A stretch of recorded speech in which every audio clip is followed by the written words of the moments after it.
It's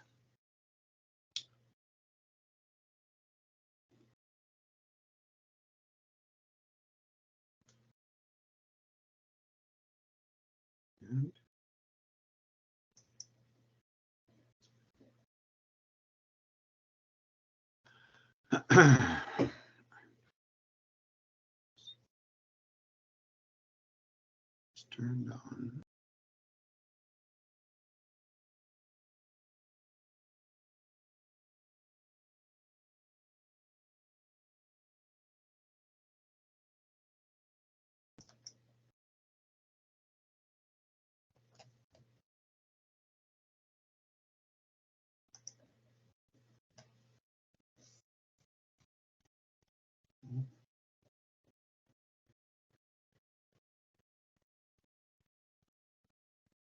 Good morning, everyone. Morning, Samia. How are you doing? I'm good, Professor. Sorry I missed last class, but I made sure that I'll be attending this class. Thank you. Well, all you got to do is send me an apple and I'll be happy. I'm fooling. I'm kidding. I was at your thesis defense. I was one of the guests. Oh, you were there? Okay, thank you. Yeah, so I feel I know you a bit already. Okay, awesome.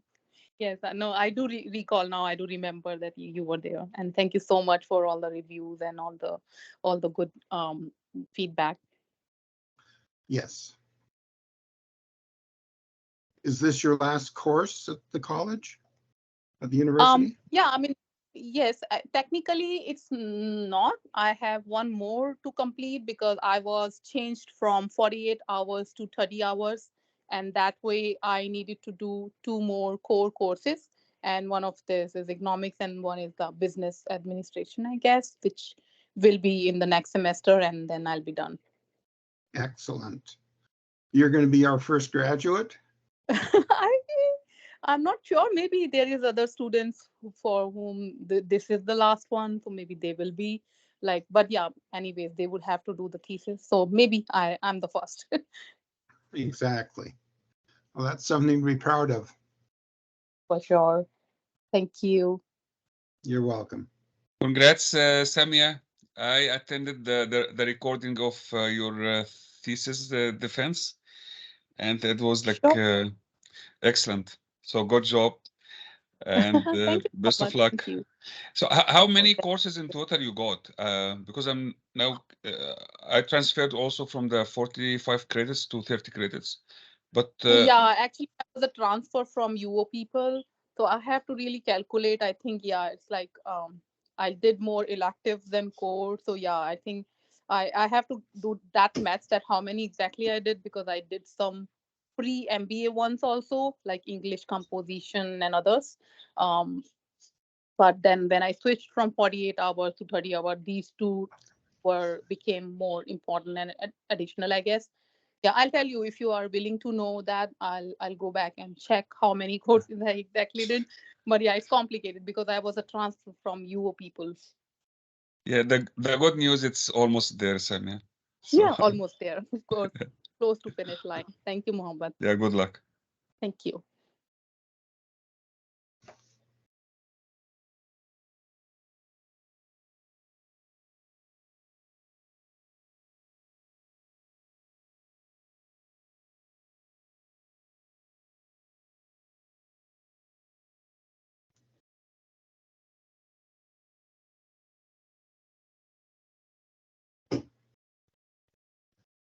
Okay, any advice on when to start?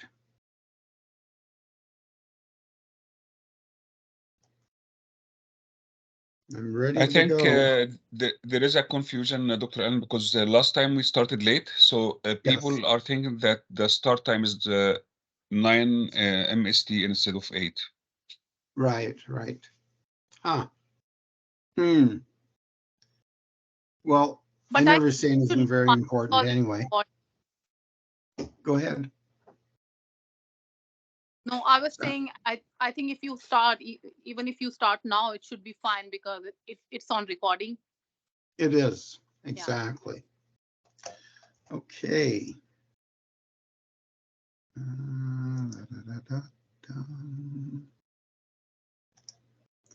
we go, chapter 1.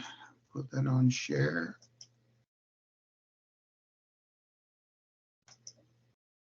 Okay, can we see my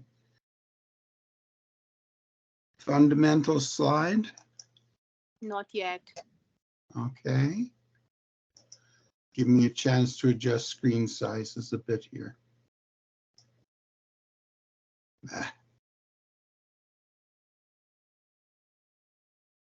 Share.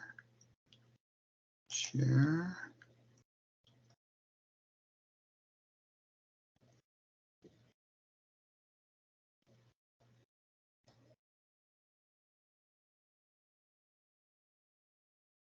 Okay.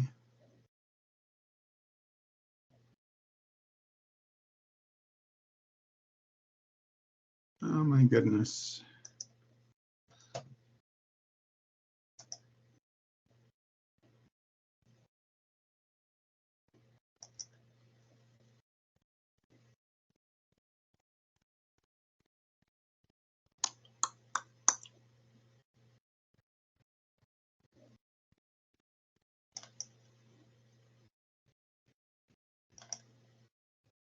Can you find the share button? Oh, I've got 3 share buttons. That's my problem. Yeah, We you can shared see it your already. screen now. Can you see it Yeah. now? Yes.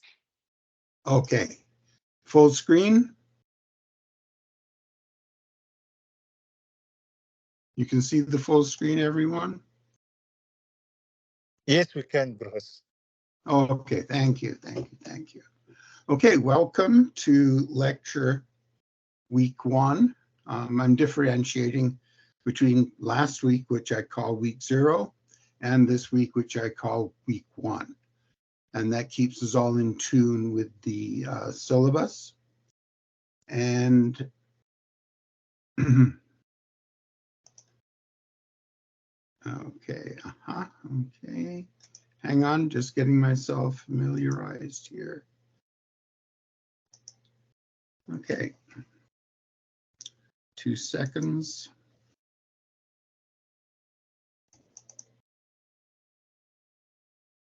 I'm opening Word.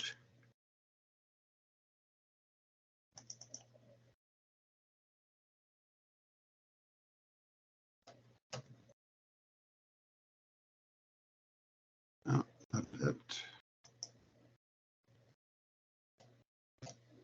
Bear with me, folks.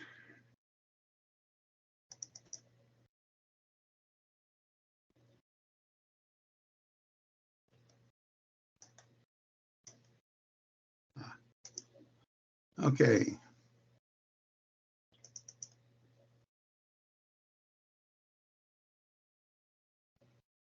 Oh boy, oh boy, oh boy.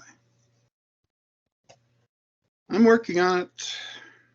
I had 7 updates or news or first post assignment.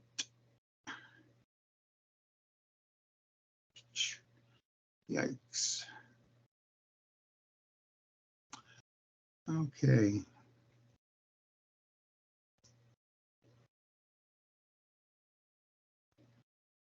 Saturday. Okay, not there. Can you see the Word to all the things I've got going here? The Word document on there at all? No, just the PowerPoint presentation, Professor.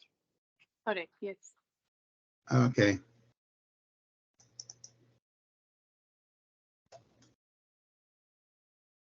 Okay, I have, or I thought I had, posted a update after the first slide in this lecture series. I see for some reason it has disappeared on me, such is life. I was consulting with Sarah about the exam system here, and I think I've come to the conclusion that both a midterm and a final will be given, both will be, and this will be posted into the week 1 information after I finish. And both will be posted. The final exam is worth 100 points. The midterm is yet to be determined, but I see the midterm has been a means for you people to practice the format, which 10 written questions. I'm going to ask you to keep it somewhat brief if you can. Who knows? Yeah, so that's the exam news so far. I have made a commitment to you that any questions that are asked in the midterm will be questions that come from the lectures and slides. I recently got my copy of the textbook, and I have a printed copy bound and all that sort of stuff, and it weighs maybe 7 pounds. And whoa, I was amazed how many pages I was going to be assigning you people to cover the whole textbook in one semester. So I will be changing our syllabus, and I'm going to go through the last group of chapters and see what we could skip over to save you reading a huge amount of text. And again, you'll be notified well before the midterm what that revision is. And although we're going to be skipping things, all the information in the book, which I presume you all have. Does anyone not have the book? Anyone? Can people hear me? Yes, Professor. I think everyone have this book already. That is excellent. Okay, good. So I have the book, you have the book. Terrific. Next, I'm trying to remember the points. That was the big one. I'm going to be going through the, let's just start the lecture, and whatever I've forgotten of my 7 points I was going to deal with you on, I will catch them up once I find that file. Okay, are we all on the fundamentals page? Anyone that isn't, speak up. Okay, so we're covering a group of things, and you'll notice I put little arrows. Can you see my pointer as I circled them? Yes, no? You can Yes. see them. Good, good. So fast review, and these are things that are pretty well, it's basic fundamental knowledge that is required in economics. And normally this comes to you in a first year course on either micro or macroeconomics or just economic principles. I gather from our last lecture that yes, some of you have taken economics, but it was a long time ago and they may be a little rusty. So a fairly quick review is a good thing. And one of the rules of the class is if you don't understand what I'm saying, or if there's some confusion somewhere, you need to speak up. Because right now, all I see is the slides on the screen. I can't see whether you have a quizzical look on your face or not. I used to joke with one of my online classes that we should all have baseball hats. And one side of the baseball hat says, I don't understand. And the other side says, good, keep going. And I'd look out at the class, and if I saw a bunch of I don't understands, I'd go back and repeat it. People wouldn't have to raise their hands. But we don't have baseball caps here, so you got to tell me. Okie doke. Onward, upward, away we go. The introduction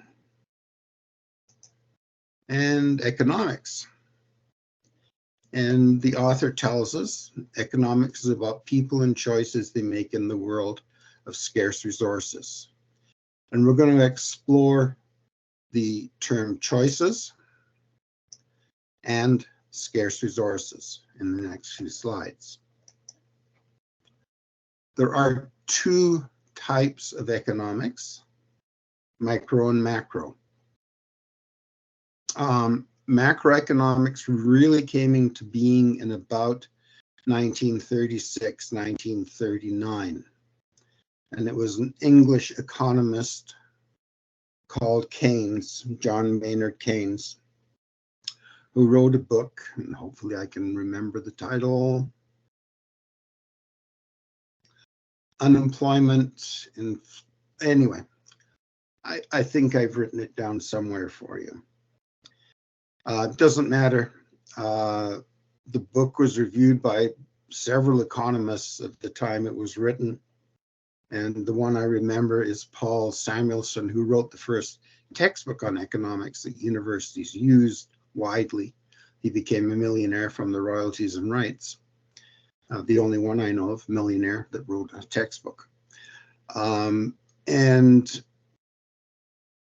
what Keynes determined, well, I'll back up just a wee bit. Keynes wrote his book while the world was in a global recession. That recession was particularly hard on America. I don't know, probably a lot of other countries, Britain, sort of. I don't know about Egypt, where many of you are from, but the recession was a bad thing. It was a depression.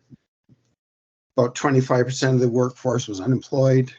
There was a lot of poverty. There was a lot of soup kitchens.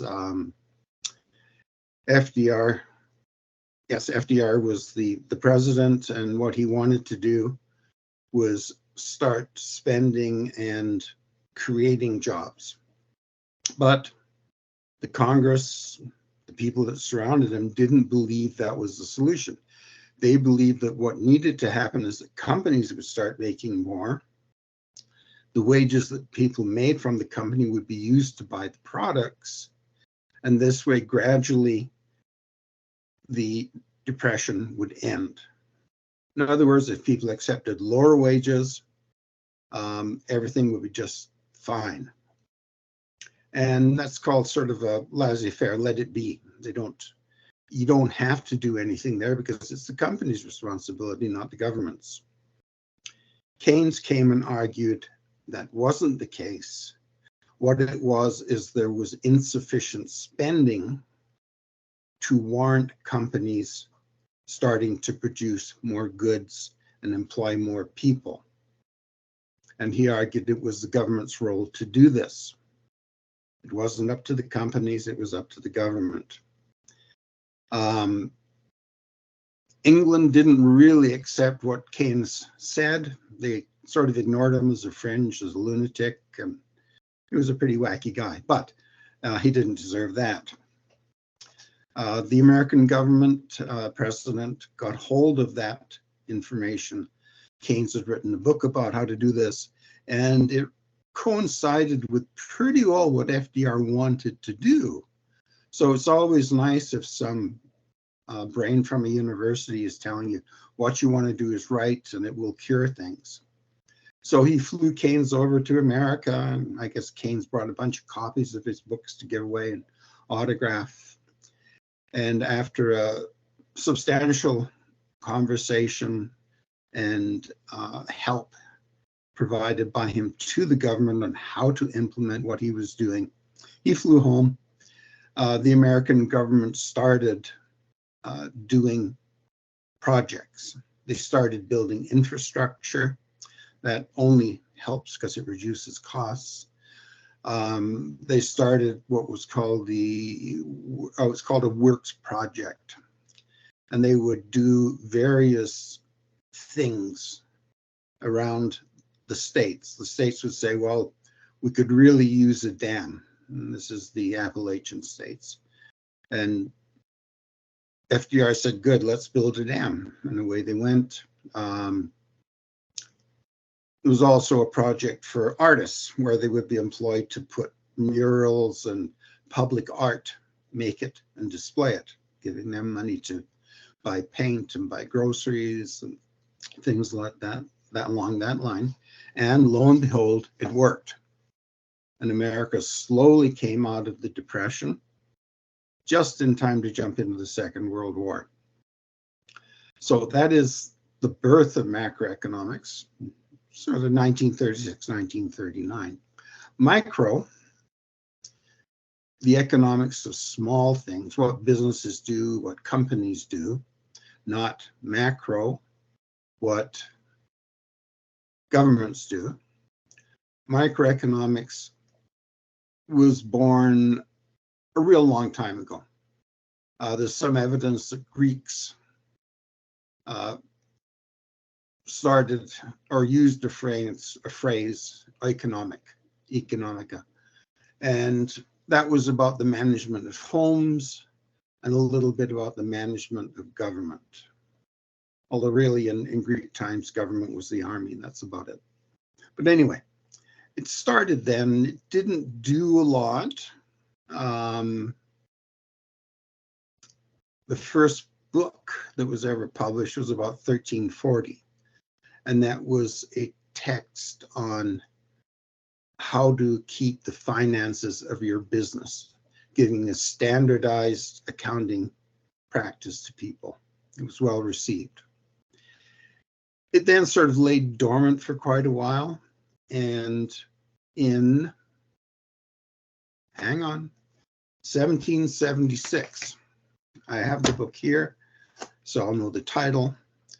A Scottish lord, well, Lord Landlord, called Adam Smith, spent a whole bunch of years writing an inquiry into the nature and cause of the wealth of nations, commonly affectionately referred to as the wealth of nations. I believe my copy is 550 pages. I've tried to read it, can't, impossible. The problem with people in this, not the problem with people in 1776, but the problems they tried to address in their books were basically philosophical. Adam Smith initially was a philosopher, and the way they wrote philosophically was they would take everybody's arguments on the topic. They would tell you about them, they would refute them, then they would give their theories of what was happening in the economy, and they would then try to defend them against any possible criticisms. So as a result of that, books are really long. But what came out of Adam Smith's work was and I haven't written this down. No, I have somewhere, and it should be here. But anyway, we'll get to it. What he said was that people left to their own actions, if they weren't interfered with by the government, would create a society where economics would give an optimal state to everyone. And what optimal means is that no person could be made better off without someone being made worse off. So the economy would be producing at a maximum.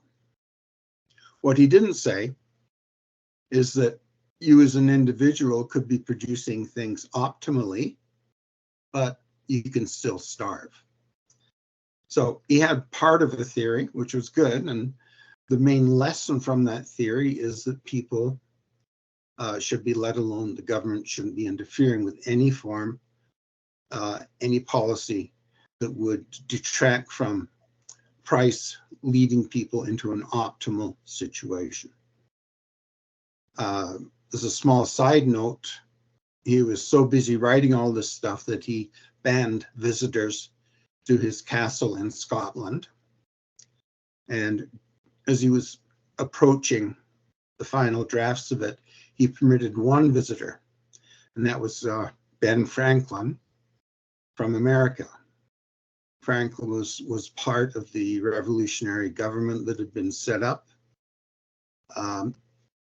And he was very interested in Adam Smith's idea that government should not interfere in the economics of people. They should be left alone.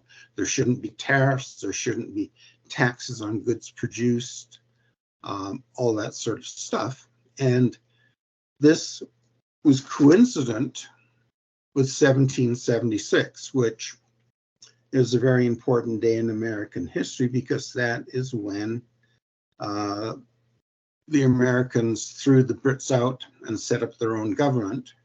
And Franklin was part of that government, as he'd been part of the revolutionary planning things prior to it. So the essence of microeconomics, Franklin worked very hard on getting it into America and the American conscience and government. Of course, he failed miserably on slavery. That was totally brushed over because if slavery was hampered, then the southern states, the southern areas wouldn't have joined the Union. So anyway, we know that didn't last very long. The American Revolution was then predicated on the South wanting to ban slavery, Lincoln, and the North wanting to ban slavery. Abraham Lincoln was president, and the South thinking that this kind of government interference would be terrible for their economy and for the lifestyle of the Southern people. They were right if the only people that counted were relatively well-off landowners. Black slaves didn't fare well. And you may recall that Thomas Jefferson was the president of the United States. I don't know whether it was before, it has to be after Washington. Washington was the first president. And Jefferson had slaves. Wife and I, we visited his estate in Virginia and looked at the palatial house above, what was a basement, and in the basement were the slaves' quarters or cells, as they'd be called. He was so in debt that he couldn't free his slaves, as Washington had done, because most of his capital, most of his value was in the slaves. So if you freed them, he would have lost thousands and thousands of dollars. He'd have probably become insolvent, and he probably would have gone bankrupt. Anyway, that was his excuse. Even his children, who were half African American and half his, from Sally Heming, I think there were 7 or 8 of them, he only freed one, and that was on his death. His other children were sold into slavery. So anyway, micro, small, people, businesses; macro, large, government. Carrying on.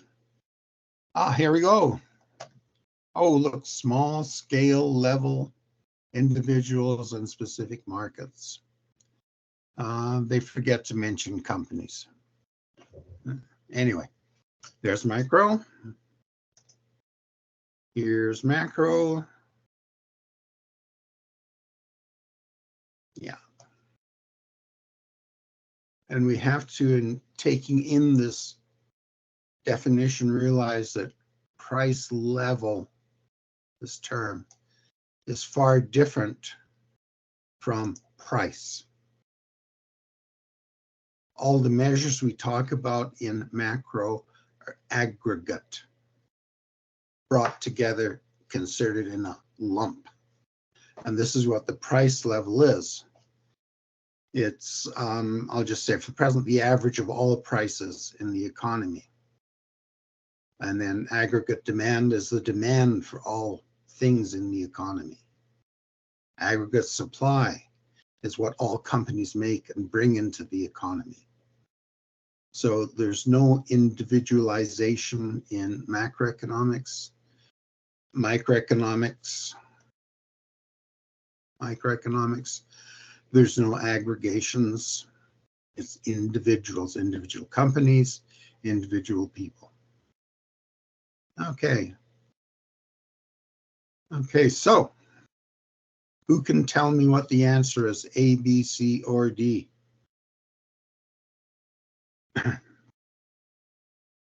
Anyone?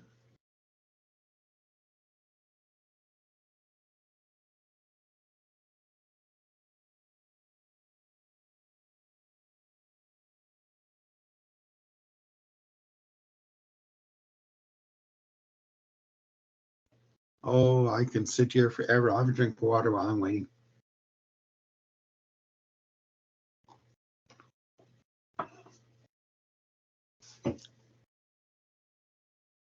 Anyone I just think yell out? A selection, the big picture of economy. لا micro, no, micro, no. I think it's Micro, macro. small. Okay, B. okay. How to make Who money said- on investments. Who said B? No, I said D. D. I think it's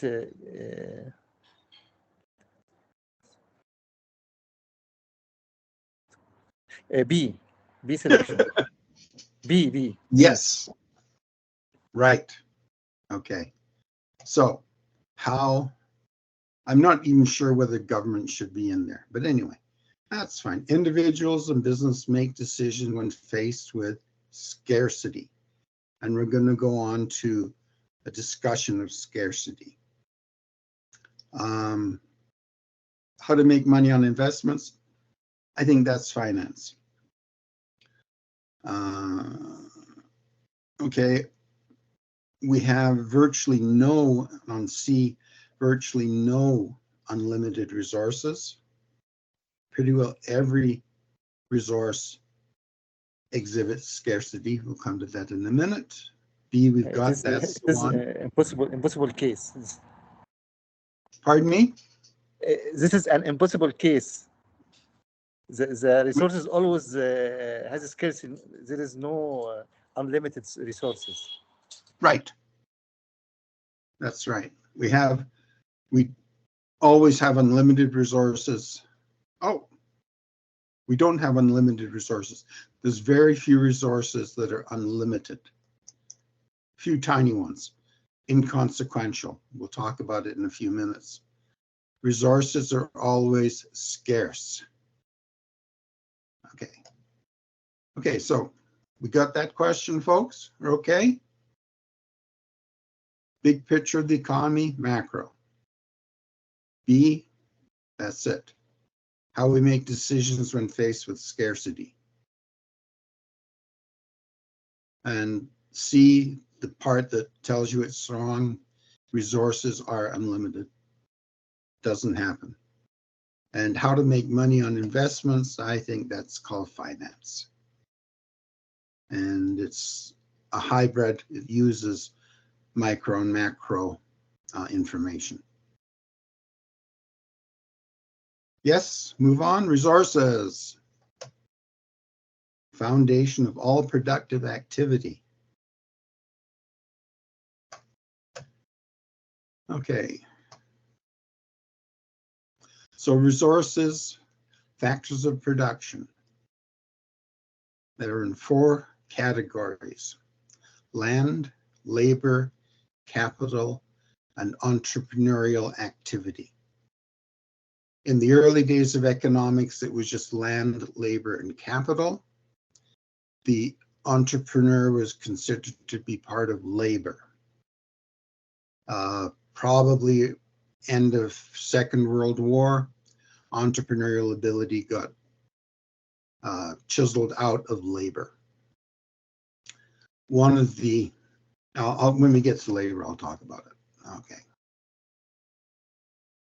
Okay, again, category of resources.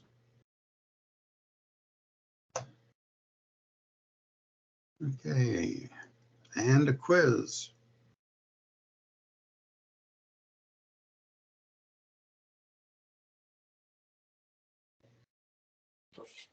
C, relative scarce in all countries.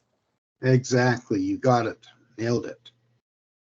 They're definitely not identical. You know, some countries have diamonds, others have wheat, different kinds of resources.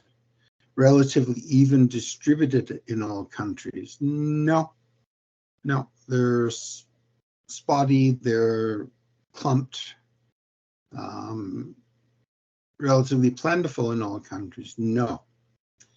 If we go to the Sudan, we're going to find that, like where I live, they got a lot of sand and rock, but I don't believe they have many other kinds of resources.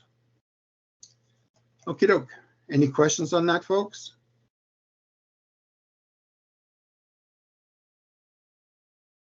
Okay, now we're going to consider scarcity. So we know we have resources, 4 kinds, and the economic theory. Oh.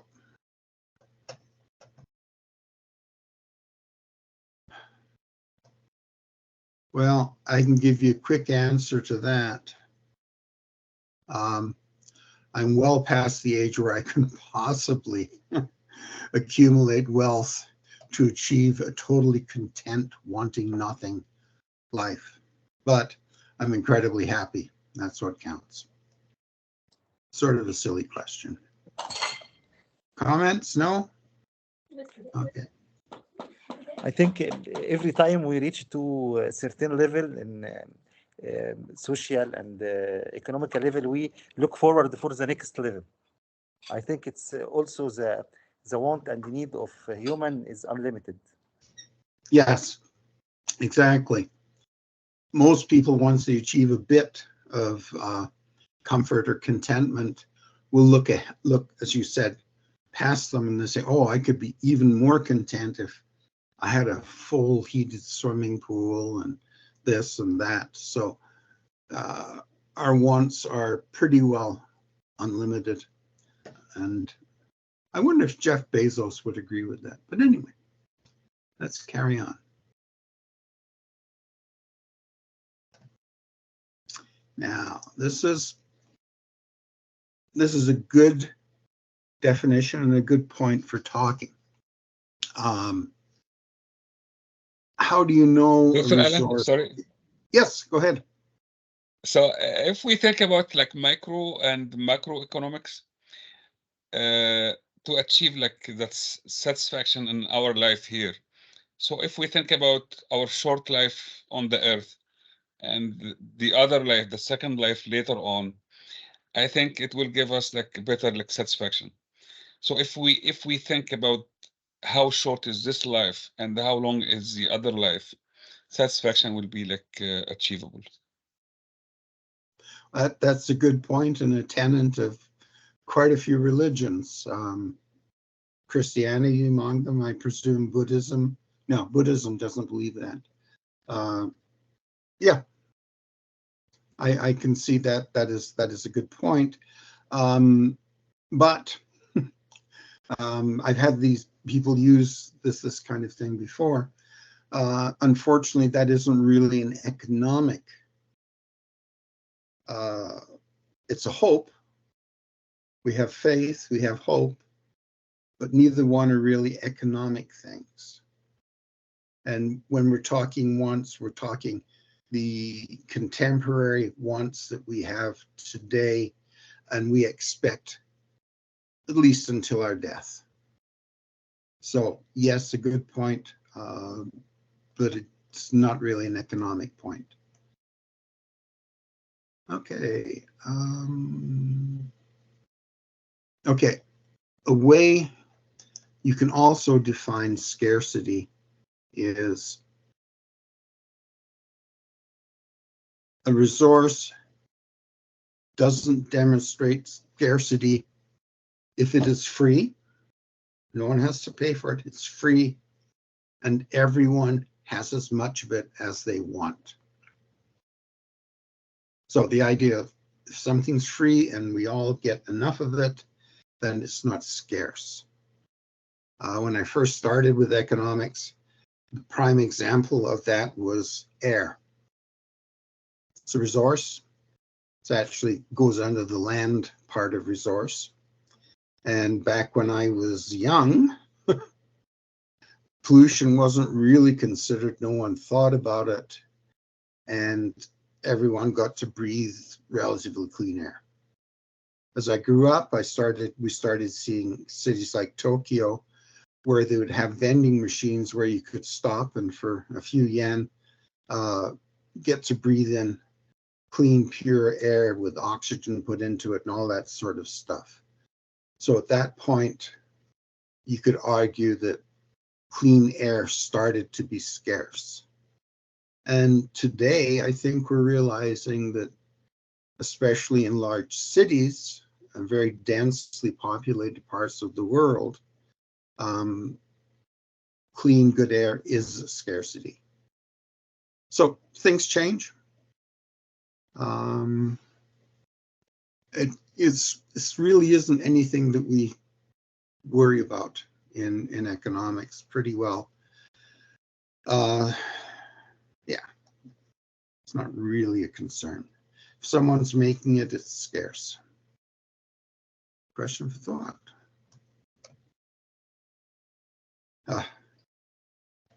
Okay, we're carrying on. I'm not going to stop on that. Scarcity.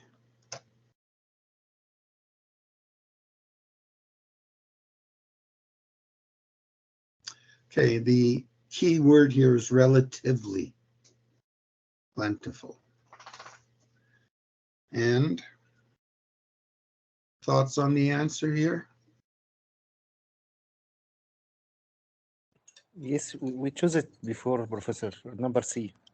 Oh, I think this is a we repeat? back with the slide. Okay. Scarcity. Oh, I went backwards. Okay. Okay. And there's another definition of scarcity. Again, on your exams, I won't be asking you about definitions like this. But it's important. Sometimes some economists will start talking about relative scarcity, absolute scarcity, and you got to sort of know what they're talking about. Okay, opportunity costs. It's a real economic issue. Okay, the value of the next best foregone alternative, the value of the opportunity that you give up when you choose one activity or opportunity instead of another. Opportunity costs exist because of scarcity. So obviously, if you could have enough of that want and it was free, there's no scarcity, therefore there's no opportunity cost. But that's a very, very, very rare exception. For example, what we're doing today.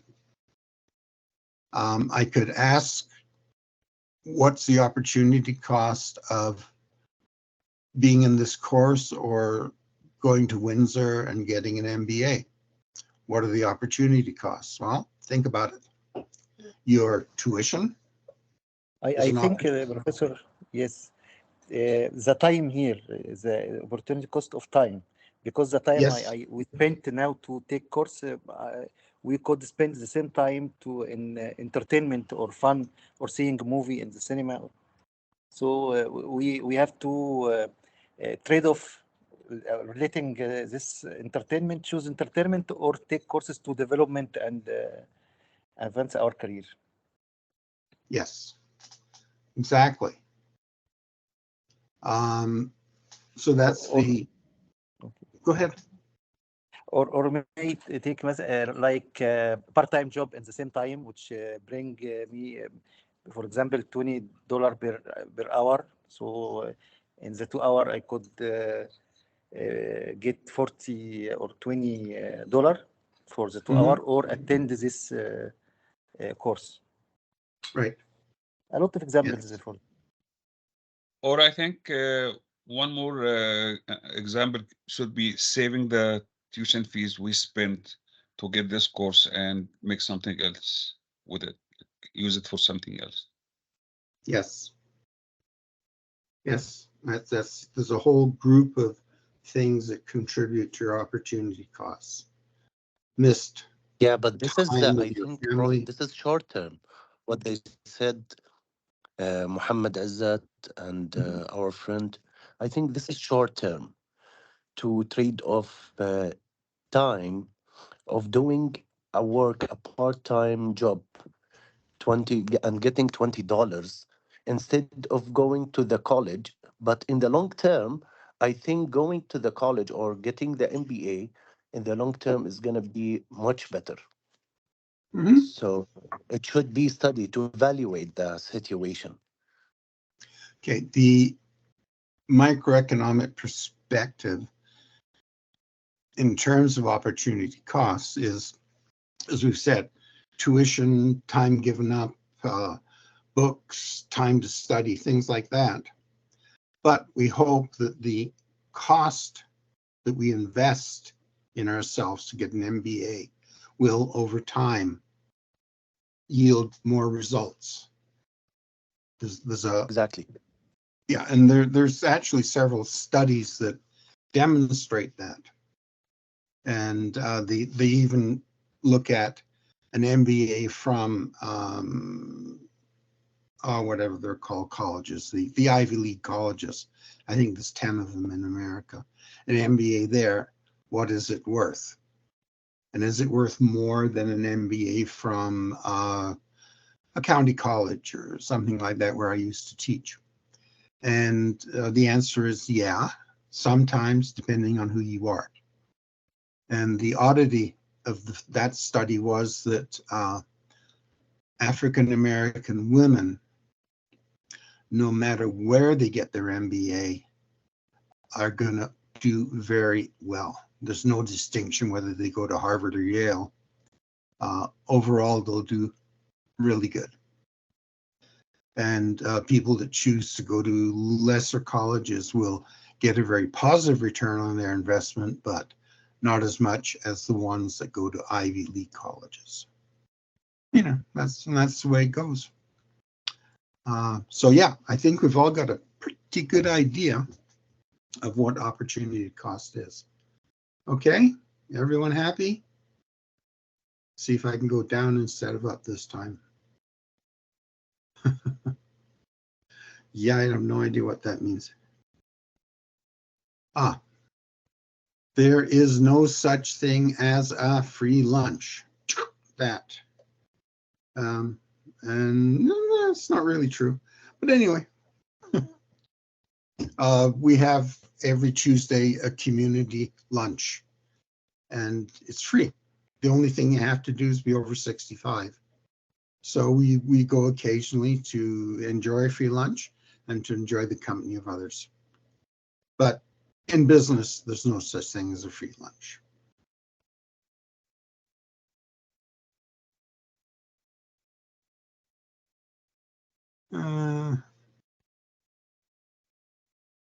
Yeah, I don't think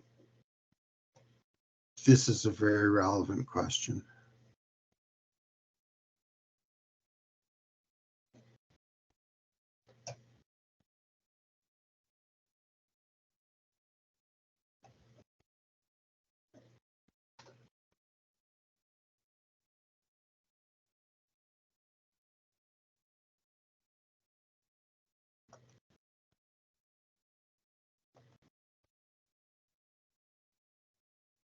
Okay.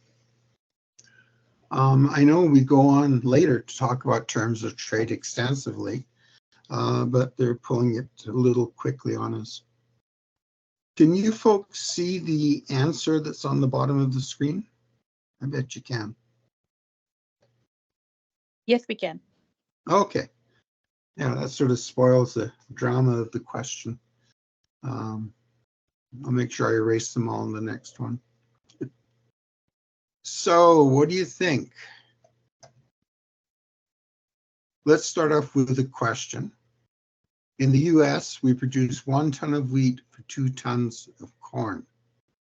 So the price of 2 tons of corn is 1 ton of wheat.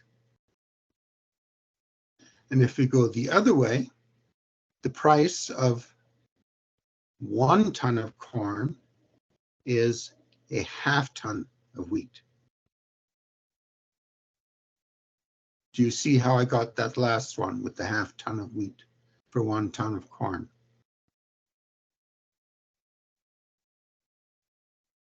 Yes, no?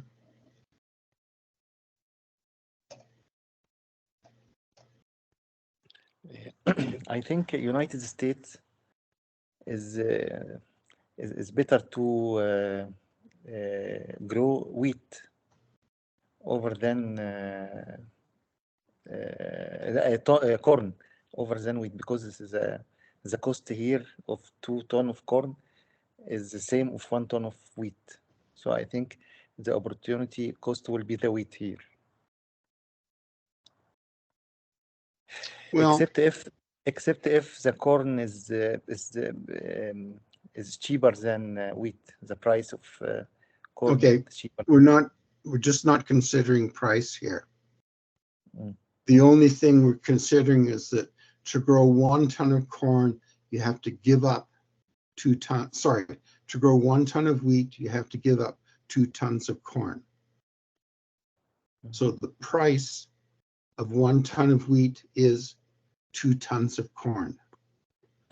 See, that's the only price. We're not getting dollars and cents into it. That'll come in later. And you know, there's a lot of things you could bring in here, like the type of soil and you know, agricultural practices, all the things like that. But we're abstracting to keep the story relatively simple. I think, Dr. Allen, so the advantage of Germany is to give wheat to US and get corn. But then there should be some kind of, I don't know, compromise. So let's say Germany will give one ton of wheat to US, and instead of getting 1 ton of corn, they will ask for 1.5 lakh ton of corn.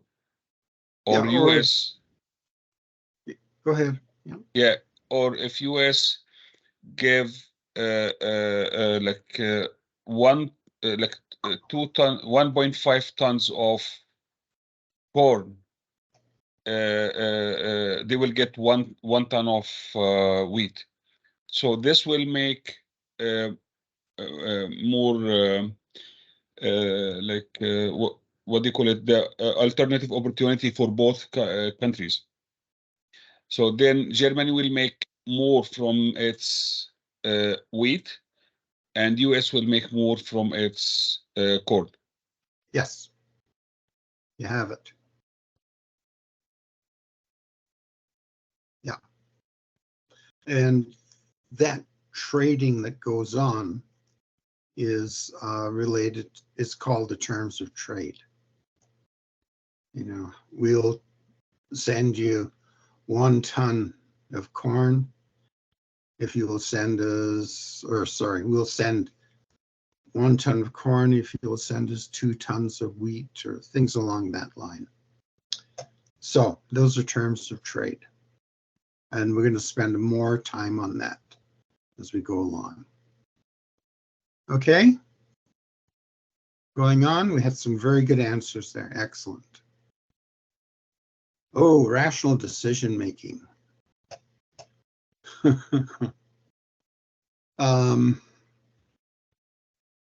So just for background, you realize that the author is parodying parodying Shakespeare. This is what Hamlet opened one of his soliloquies with. To be or not to be, that is the question. Now, I don't know what a jacket guy is. Maybe that's answered in the text. And I don't understand why it's there, but, you know, it's fun. We'll carry on.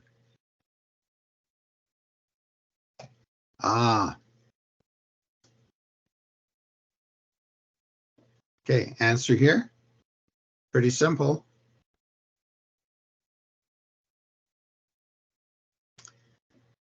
If I would pay $2 for a jacket, of course not. I'd be silly. Absolutely silly. The opposite is correct. Yeah. If it costs 2 and appear as 20. Yeah. Okie dokie.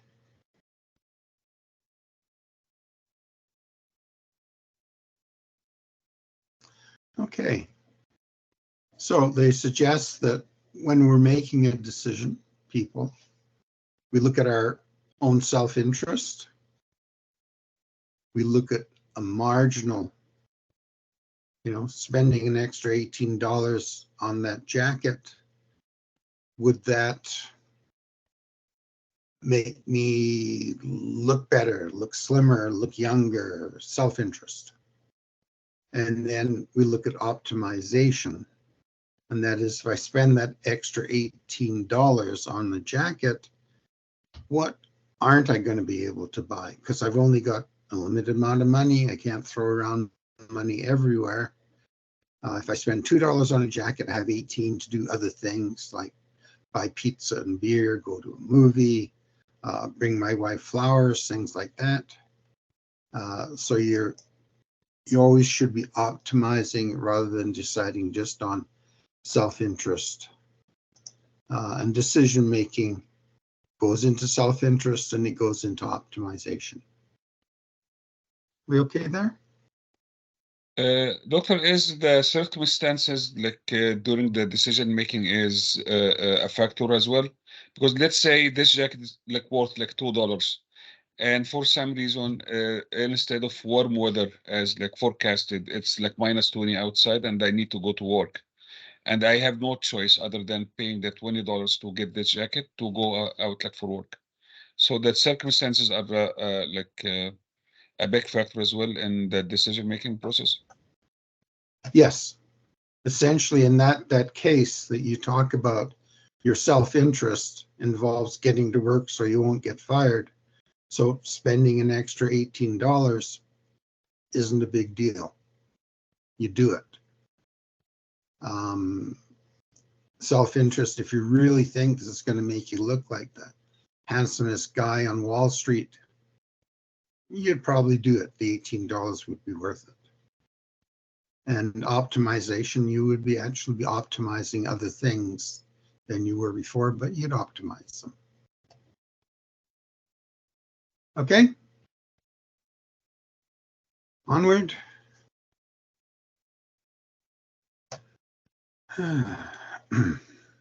Okay.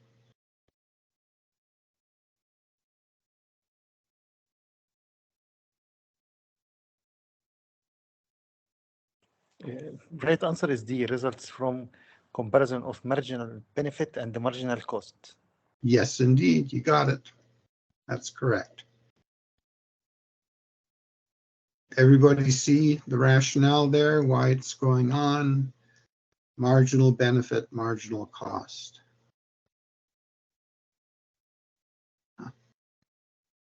Okay. Yeah, ask us a question, then you give us the slides about it. Oh, well, here we go. So MB, marginal benefit, MC, marginal cost. And this is logic. If the benefit is greater than the cost, the increase in your benefits is greater than the increase in cost, you do it or you do more of it. If the marginal cost is greater than the marginal benefit, then you're literally giving money away and getting nothing out of it. So you don't do it or you do less of it. That's about it. And this is true. Marginal benefit tends to fall. Marginal cost tends to rise. And you could replace the word tends with eventually. Marginal benefit eventually falls. Marginal cost eventually rises. And why would marginal benefit decrease?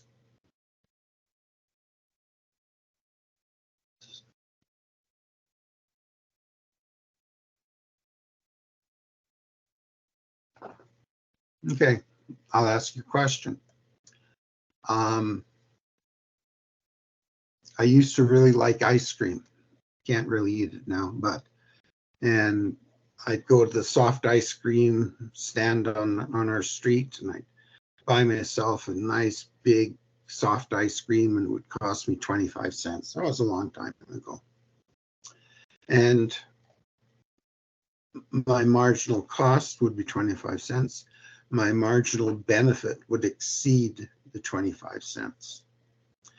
And I say to myself, wow, that was good. I got to have another ice cream cone. So I go there and I whip down my quarter and I get another ice cream cone and I eat that. And you know what? I'm sort of full. I don't think I really enjoyed that as much as the other one. But I'll try a third one. So I put in another 25 cents. You'll notice in all cases here, our marginal cost doesn't rise. It stays the same, 25 cents. And the third one, I eat it and I get a tummy ache. And I say, oh my gosh, that was a real mistake. So my marginal benefit has declined, declined, and declined. My marginal cost has stayed the same. Chances are I would have maximized my benefit at maybe 1.5 ice cream cones, maybe 1 1/4 ice cream cones, but it does fall. Okay, with that concept? Yes, clear, Professor. Good. Okay, increasing marginal cost.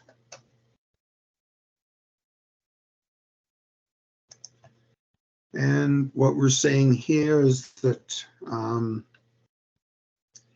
as we produce more of a good or service, the last item produced is at a higher cost than the first item produced, roughly. And the reason this happens is in any process, we use the most productive resources first. And then when we make more of them, the resources we used are less productive. An example of this is Robinson Crusoe. And if you remember him, forget the author. But he lives on a desert island. He's surrounded by coconut palms. And he finds that if he gathers a few palms, that's enough for him to live, and that's fine. So he's pretty happy. Works an hour a day getting palm coconuts and eating them. But suddenly there's an increased demand. He has a neighbor move in on the other side of the island, a guy called Friday. And Friday doesn't have palm trees. And he says to Robinson, you know, if you gave me some coconuts, I'd give you some fish. So Robinson thinks about it and says, protein, that'd be good.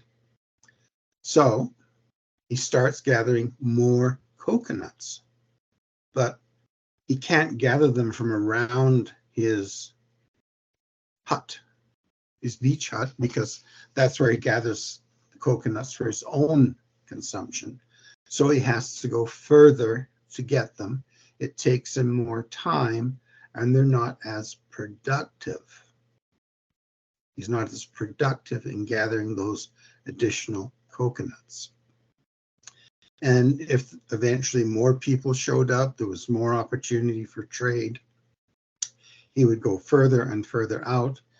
It would cost him more time to harvest those resources he needs for trade, and therefore most productive resources are used first, and the last gathered coconut has a high marginal cost as compared to the first gathered coconut. And this is pretty well true on everything.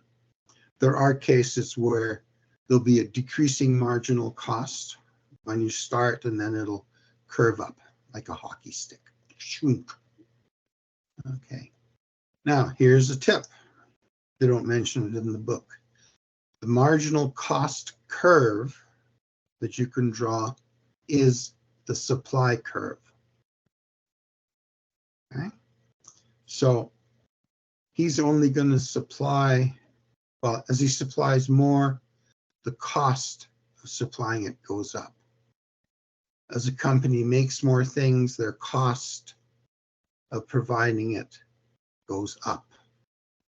It has a positive slope. So marginal cost, supply curve, same thing. Related to marginal benefit and marginal cost. Anybody want to try that?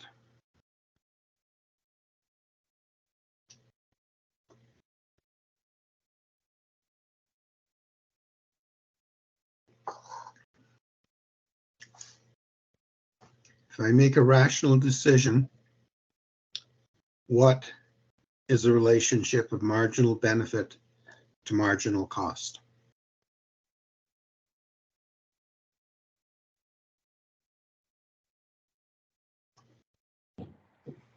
I think because we have resources scarcity, and also we have lead to there is an opportunity cost. So in certain degree we have to choose and make decision, relative decision, marginal decision making.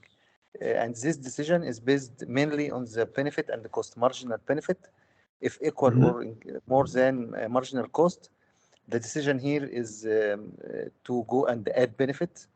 And if the benefit, marginal benefit, less than marginal cost, the decision here will be not add benefit, extra benefit. Excellent. Where was I?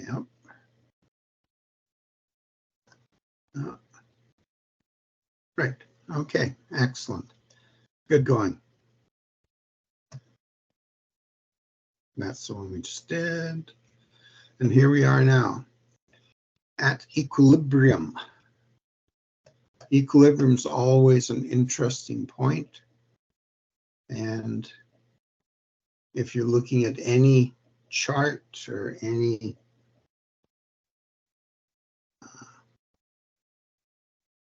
table of numbers, you always are interested in where there's an equilibrium. If you can't find an equilibrium, you got a problem. Either you're not running the graph up high enough with price or far enough out with quantity. Okay, so here is price, quantity. Relationship we just learned. So this is the relationship we just learned about. The more things we produce, quantity, the more things we consume, the marginal benefit declines. Okay, it's the graphical representation. The graphical representation of that concept. Now, in economics, when you're doing graphs, price is always on the y-axis, and quantity is always on the x-axis. It's not a convention, it's a mathematical rule. It has to do what determines what. The price determines the quantity. If I'm willing to pay $4 for it, I can get 2. If I'm willing to pay $2 for it, I can get 4. Okay, moving on. And here is marginal cost. We just talked about that as well. And you'll note, I'll go back. This is a downward sloping curve. Its slope, which is the rise over the run, is negative. Here, marginal cost is an upward sloping curve. Its slope is positive. Again, the rise over the run. And if you recall, I said marginal cost is equivalent to the supply curve, the marginal cost curve equivalent to the supply curve. So at a price of $3, a supplier would be willing to provide 3, whatever it is, widgets. $5, they would be willing to provide 5 objects, widgets. Okay, it's basic stuff. And whoa, you can graph them simultaneously on here. And what you'll find is that at the equilibrium point, the $3 price is where suppliers make 3 units, and it's where consumers demand 3 units. So the reason it's called equilibrium, and it's a variant of equal, is that the supply equals the demand, the amount supplied equals the amount demanded. That's it. We're good there? No questions about that idea? Okay, good. Oop. Now this is the next cost. They're just explaining what I said there. If, for example,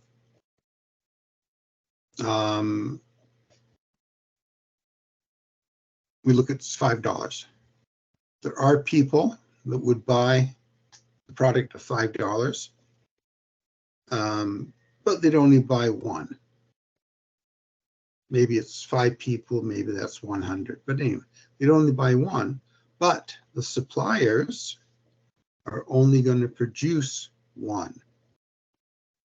So this triangular area here, bounded by the marginal cost curve and the marginal benefit curve, is shortages. The curve over here, which I think we probably get to next. Oh no, there. So here's a 1 and 1. In this case, at a price of 1, marginal benefit tells us that we want to consume 5, but producers are only producing 1. So again, there is shortage here. The shortages are slightly different. And this shortage is the shortage caused by marginal cost. In this, it's a shortage caused by marginal benefit. But shortage, and over on this side, surplus, which we'll see. Oh. There we go. Oh, just what I was telling you, right there.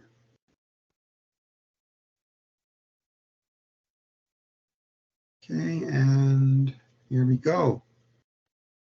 If the price is $5, we have consumers based on marginal benefit demanding 1, but at $5, producers are willing to produce 5. So we have a surplus on the market. Too many things are sitting on shelves. 500 of them, but only 100 are sold. Or 5 of them, but only 1 of them are sold. So there is surplus here, there is a shortage. And there we go, reviewing that. Ooh. Okay. So here's all this stuff. Now, I hope this works because I've got a supplemental material which I posted into the your course webpage. It's in week 1 and you'll see it there. And that's what it's titled. And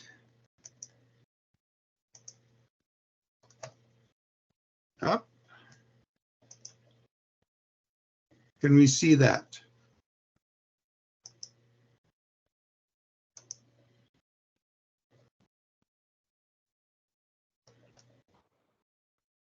Loading, loading, loading. Okay, don't worry about that. Okay, can we see the supplemental table, chapter 1, text page 15? Can we see that? Yes, we can see it. Okay, excellent. So what I've done here is two slides that are part of it. This is a guy that dives and he gathers, I don't know, some form of clams or something like that, and he sells them. And if he dives for 1 day, he has total benefits of $1,000. Okay. His cost of diving for 1 day is $100. So his accumulated profit on day 1 is 1,000 minus 100 is 900. Okay, let's go down to day 3. On day 3, if he dives for 3 days in a row, 1, 2, 3, his total benefits are $1,250. His total cost is $450. His accumulated profit, $2,050.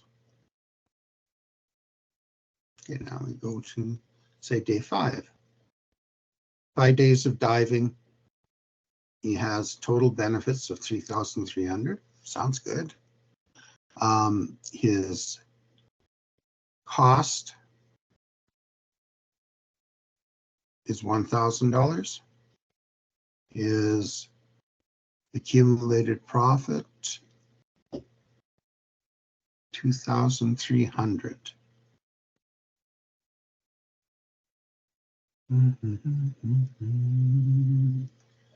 Yeah, $1,000. Sorry, Professor, I think we can see only the optimal output number 6. So something is not like working here. Okay, let me make my page bigger, see if that helps. Okay, days 1 through 7, can you see them?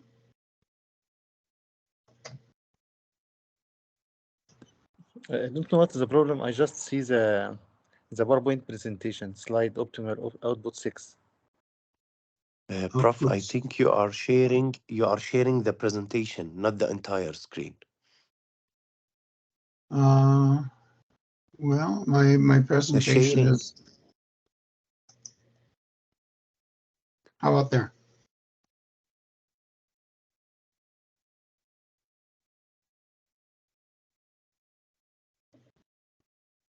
Can we see down to day 7? And that's in the bottom left corner. No. No? No, Prof. I think you should stop the sharing and reshare the entire screen so we can see both presentations. Okay. I'll try one more thing and then I will follow your suggestion. Thank you. Okay. You know what? I'm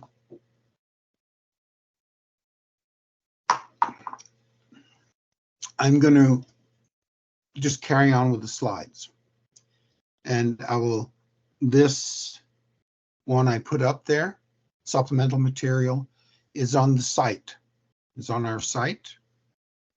And you can look at it there. And when we come back next week, I will address that. Because it gets a little complicated and I don't want to get everyone confused. And I really do want to let you see the whole thing. Okie doke? Okay, so we're back to optimal output, bracket 6. And we see here that they have, we're all there on the main presentation. Slide 43.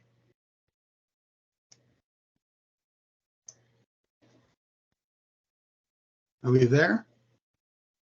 Do I still have you? Yes, we see the presentation, yes. Okay. Good show. So we're at equilibrium. That's it. You know, the little cross, that's magic. We can see that at the price of $3, the market clears. In other words, people buy 3, they make 3. Everyone's happy. And we'll carry on.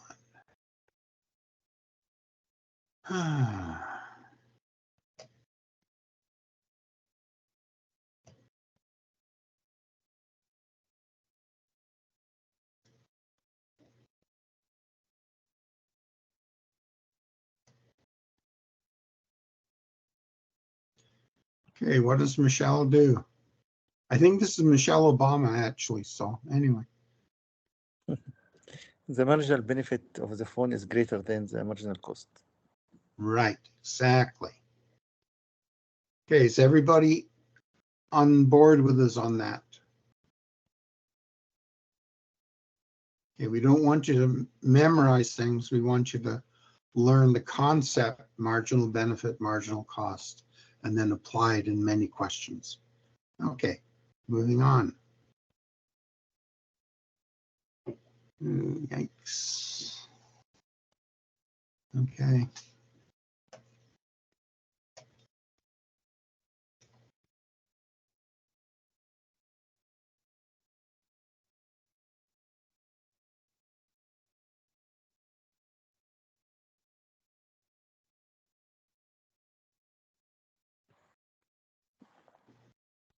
C, I think a rational decision has been made. Yes. Yes. What about the top one? The market involved in the options is balanced.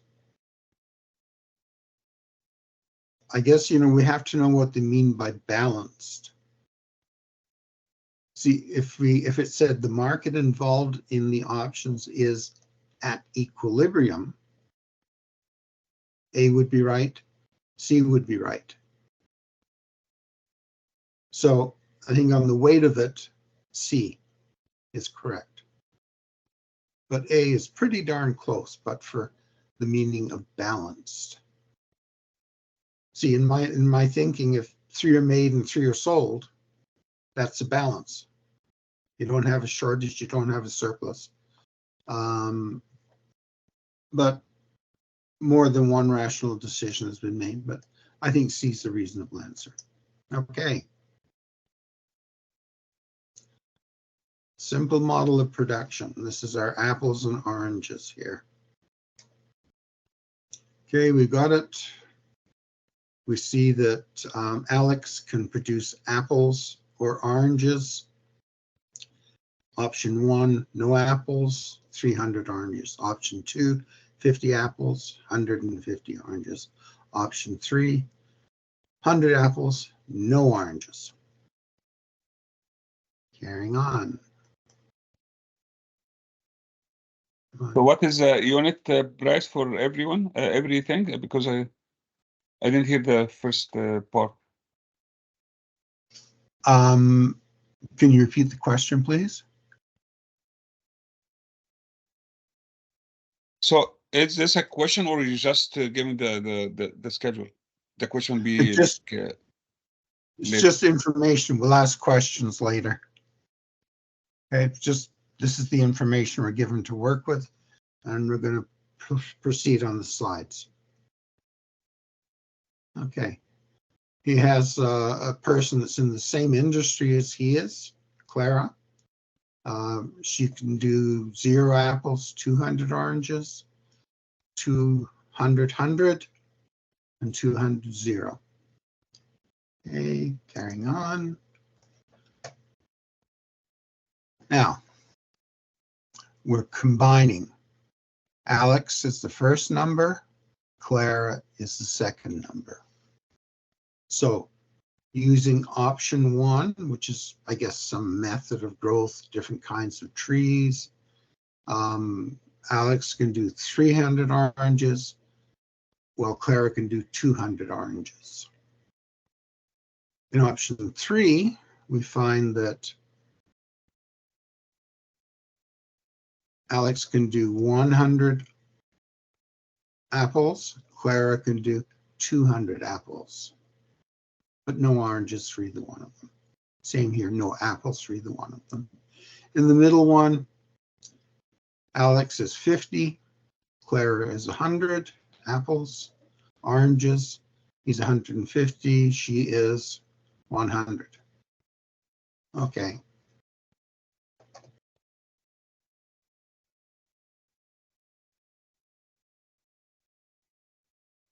So I've listed 7 questions. Can we go to the first one? Who can produce more oranges? Alex, Yes, how many? 300 maximum. Good. Okay. A question. How many oranges does Alex have to give up to produce apples? 3 to 1. Say again? 3 orange to 1 apple. Okay. How did we get that? 150 over 50. 50 to 150 in option 2. That gives us the numbers. Also, if you look at option 1, oranges 300, apples 100. He has to give up 100 apples to produce 300 oranges, which is the same answer you got using option 2. Yeah, he reduces his production, but 150 to increase just 50. So it's 3 to 1. Yeah. Okay.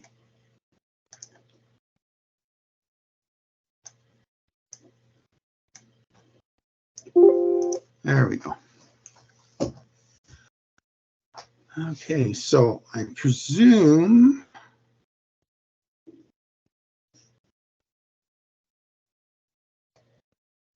we can answer 3, 4. How about 5? Let's answer 5. Without it, because he reduced his production from option 1 to option 2 by 150 just to produce 50 apples. So he's trading 3 oranges for 1 apple.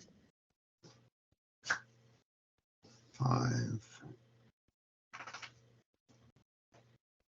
Oops, stop. Okay. And it's 3 again to 1 if his maximum production is orange, it's 300. And if his maximum production of apple is 100, so it's 3 to 1. Okay, we're dealing with Clara on this one. I think it's 1 to 1. 1 to 1. Yeah. You got it. Yeah. You can do that 2 ways. You can look at this one, the top 0, option 1 to option 3, 200, 200, 1 to 1. How can you do with this? Yes, and then here 100 to 100 in option 2. So 1 to 1 is the answer. Okie doke, folks.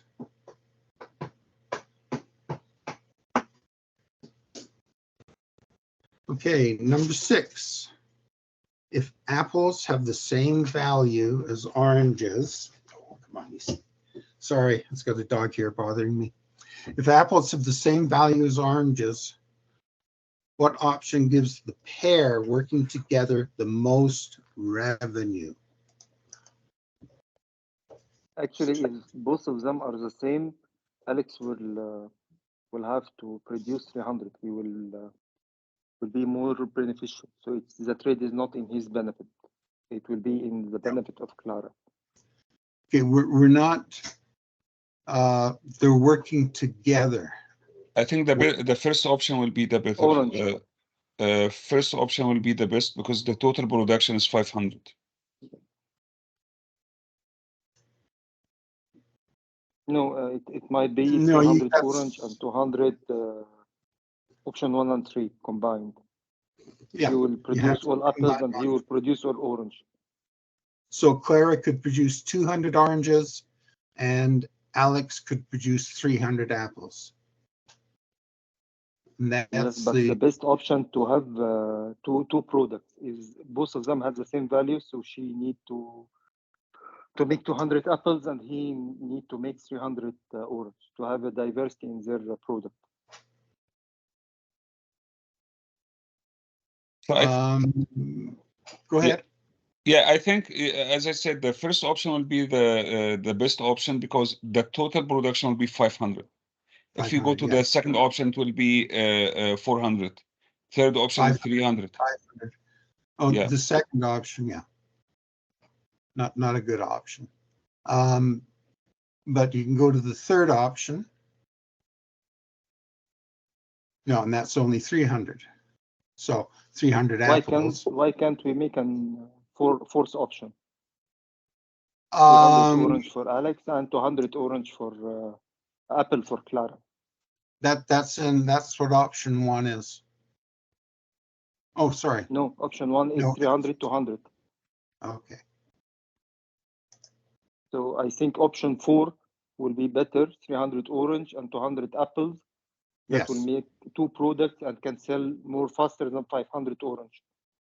Yes. And that's really the information that we get when we look at option 3. Option 3, Alex or Clara can produce 200 apples.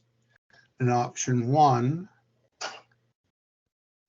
Alex, no, I'm getting confused. 200 is what Clara can produce and from option 3. 300 is what Alex can produce from option 1. That's 500. Looking straight across, and that's apples and oranges. If we just want to produce oranges, we can produce 500, as with the option 1 and 3 combined. So I think your suggestion, you could do an option 4, and that would be great. That would work too. You get the same answer.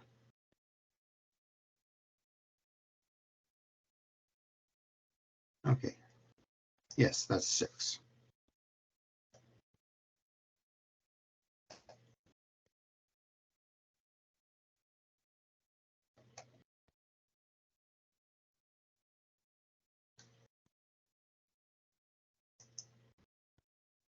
Okay, and I'm pretty sure number 7, working individually. In other words, they're going to go ahead and try to maximize their income. We could find that Clara can produce 200 oranges and Alex can produce 300 apples. Yeah. So same answer. As a system and as competitors.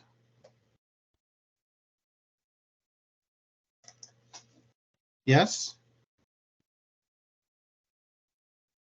Yes, unless apples is more expensive than oranges.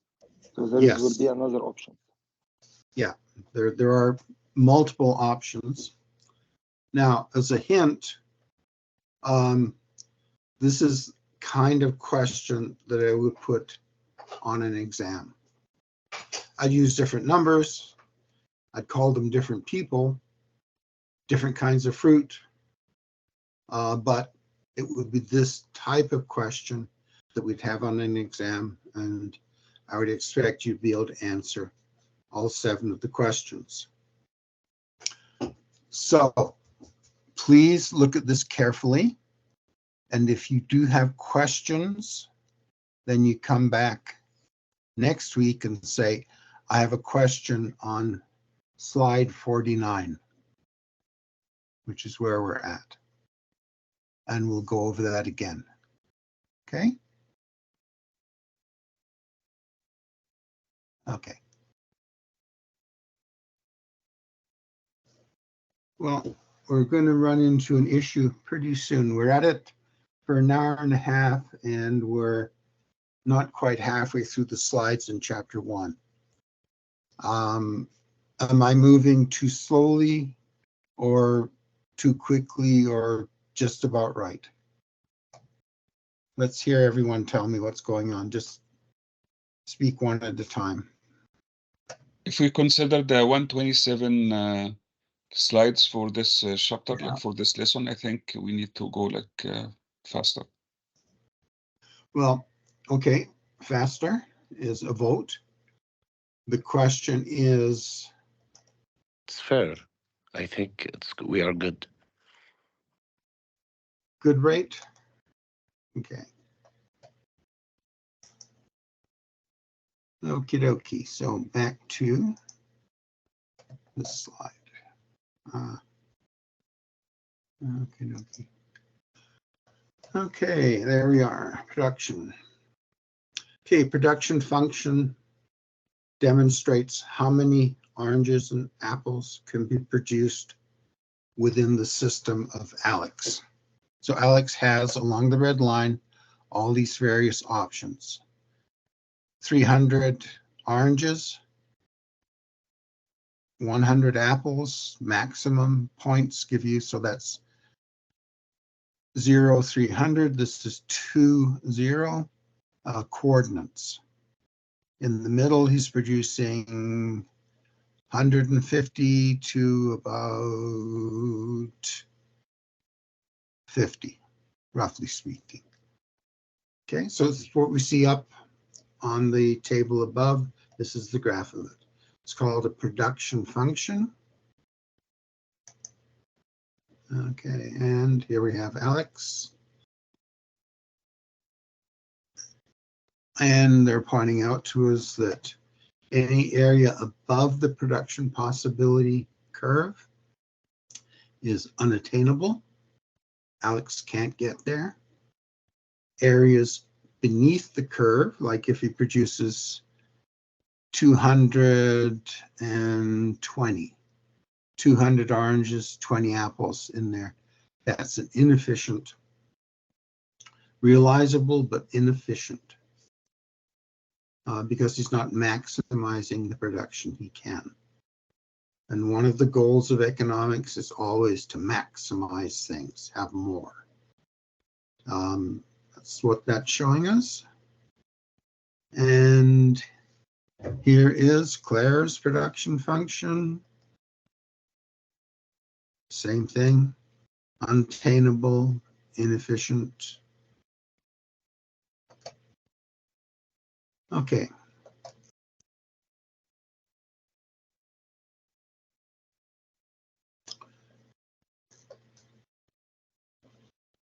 Okay, answer.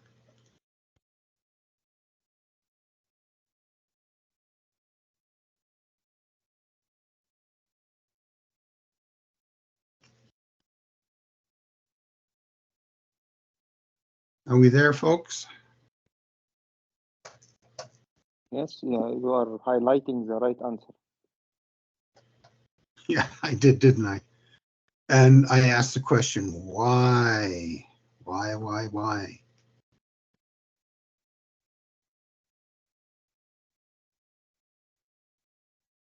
I believe why, because it's what she will give up or what he will give up to produce apple or orange. If he produce apple, he will give up oranges with the percentage which we calculated 1 to 3, or for Clara, it will be 1 to 1. So this is why it's opportunity cost, I believe. Yep. So that's an A answer. Yeah. Again, when I give you exams, the word why is going to appear a lot. So the essence is understanding. Okay, we know that, yes. 3.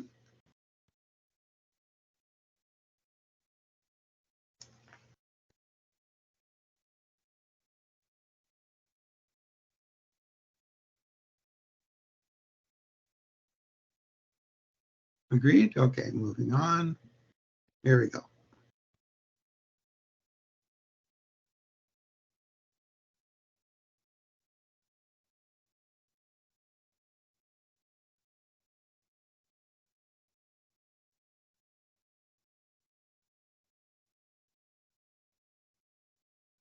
Okay, do we We follow the already logic? answered this one.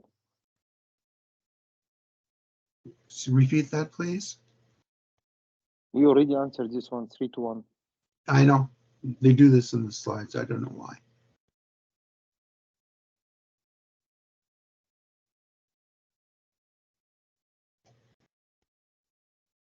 They're really explaining it a lot.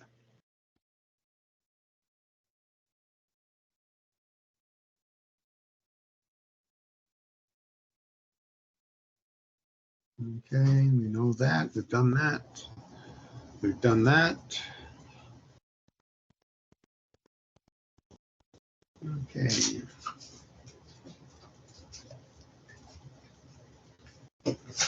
Okay. And we're into Clara's quick quiz. No need. We know the answer. We beat it to death. Again.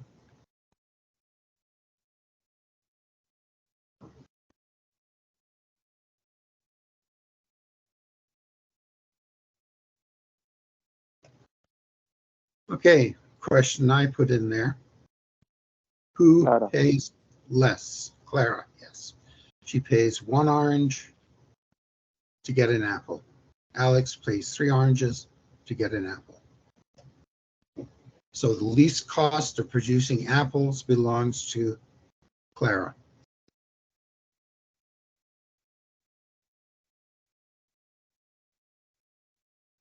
And there we go. And there's the opportunity cost of oranges. Alex, 1/3 of an apple. Clara, 1 apple. Who pays less for oranges? Answer, answer, answer. Alex. Alex, 1/3. Yes, and excellent.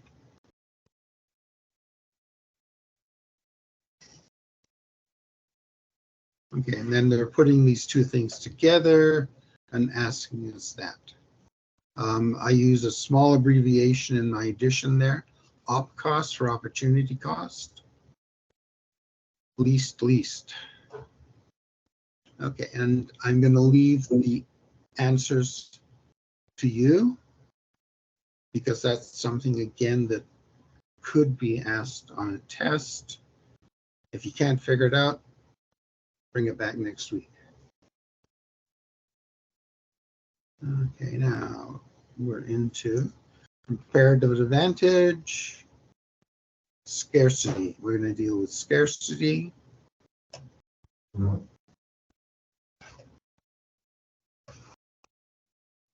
Okay.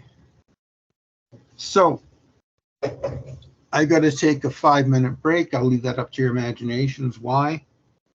And I'm going to leave the slide on the screen. So if you want to take a 5-minute break, do that.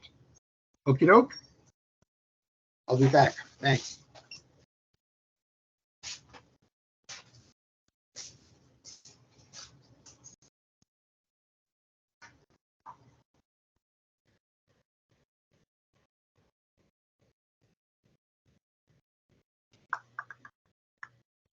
Okay.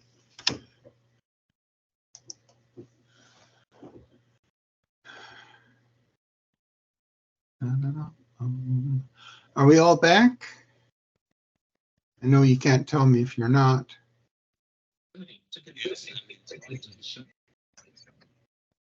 Okay, away we go. Thank you. Comparative advantage. Oh, by the way, I looked at the clock. I looked at the questions we've got going. As we get towards the end of the slides, they get a lot easier. So I'm thinking that we have maybe half an hour left. So I hope that's endurable and bearable. Okie doke. Comparative advantage. Okay, the ability to produce a good or service at a lower relative opportunity cost than that of another producer. Okay, so there may be a whole group of producers. You may be able to produce things at a cheaper opportunity cost than a few of them. On those, you have a relative opportunity cost. If you were the absolute lowest, you would have an absolute opportunity cost advantage. But relative is good enough. Okay, there's the opportunity cost of an apple, opportunity cost of an orange. Quiz question. Okay.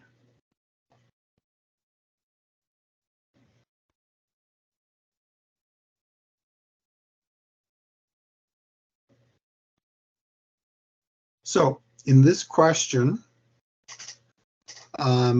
you can see I've been busy with my highlighter. And in B, the term each country is always better off in both goods involved. And does this mean they have more? I think the answer is yes. If you're better off, we're not really considering much else so far aside from quantity of things. So each country has more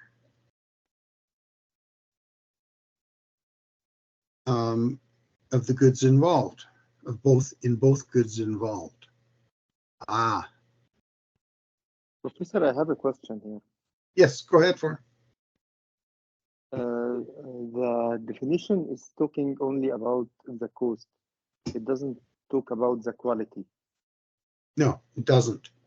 What if the cheaper price is lesser quality? So the value will be less. I couldn't agree more with you. Again, in introductory economics, they try to keep it simple to get the concept across, and then as you proceed, they delve into such things as quality, not just quantity. Right now, we're making the assumption that all goods have the same quality. We make the assumption in terms of labor that all labor is of equal quantity or ability. There's no differentiating people that work quickly, those that work slowly, those that can't add, those that are accountants. We don't make that definition or differentiation yet in this. So I believe D is the correct answer. But the trick on this one, which I didn't realize when I was going through it yesterday, you have more of both goods involved. Well, you can't have each country having more of both goods involved, because that means you're somehow magically making goods appear. If it said in one of the goods involved rather than both, then B would be pretty well the equivalent to D. Okay, and does world output increase with trade? Any thoughts on that? Aside from yes. I think yes, because if you are specialized in one thing, you are reducing your costs significantly and you can increase your production if you are specialized in one thing. Yes. Yes. By specializing, you make more with less or more with the same input. So you increase your output without drastically affecting the input. The other country does the same thing. Therefore, world output can rise. So this is definitely a pro-trade statement. You know, if we all just sat back and traded, we'd be all just happy and there'd be no conflict in the world. But it goes back to my statement at the beginning that you could be creating an optimal amount of production in your country, yet still starve. I think Haiti is probably an example of a country that's in terrible trouble with starvation. And I know that Ethiopia, there's a few other places where there's regionalized famines. So anyway, it's a nice place to start from, and then you can start discussing it from there. Okay. But there is a drawback in this issue, Professor. Usually, specialization and monopoly leading to dominating and price increase. The answer is the answer is really complicated, and that's what you're pointing out, because there's a lot of different ways of producing things. For example, monopolies. A lot of people, like me, will argue that monopolies are very efficient. It's in their interest to produce the most for the least, because then their profits are the greatest. The only problem is with the monopoly is that generally prices are higher, and that's called a monopoly rent, actually is what it's called, the increased price.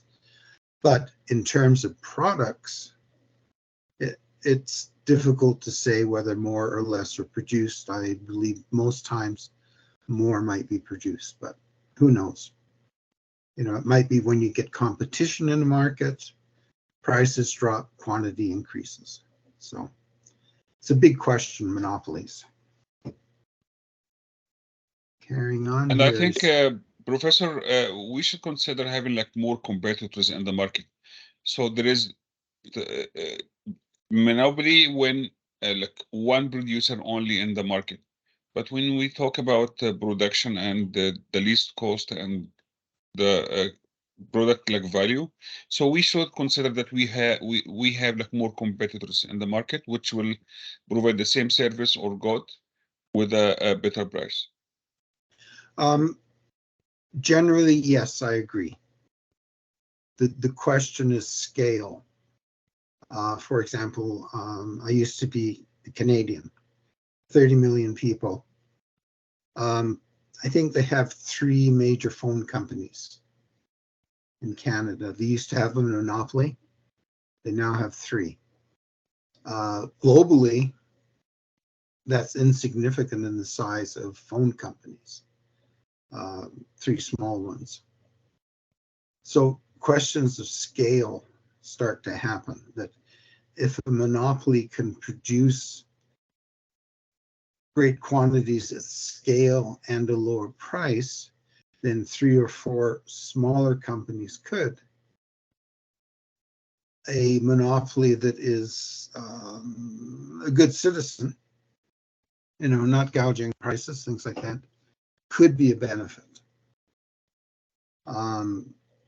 The other thing to consider is, much like Microsoft, there's always a problem. People say, oh, it's a monopoly, it's bad.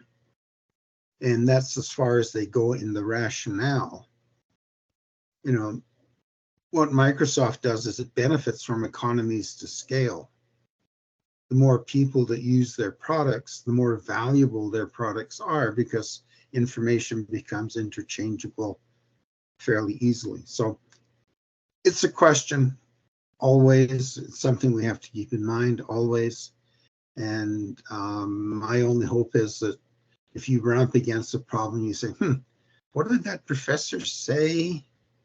He said, keep an open mind and look at the possibility of monopoly being good. Just a possibility. Okie doke.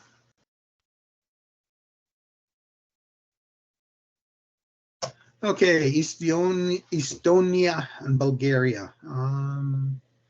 I think I've been to Bulgaria, but not Estonia. Trombones and snowshoes.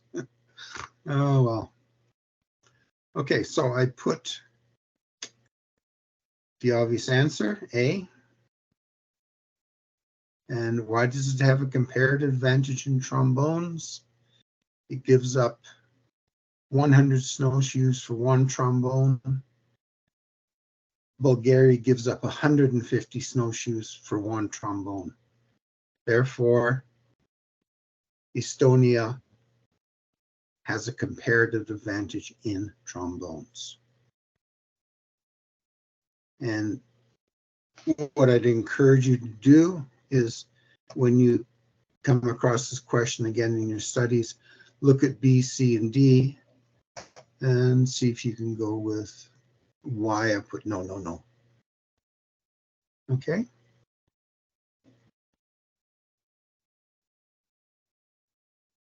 Right. Okay. Does everyone know what absolute advantage means in answer C?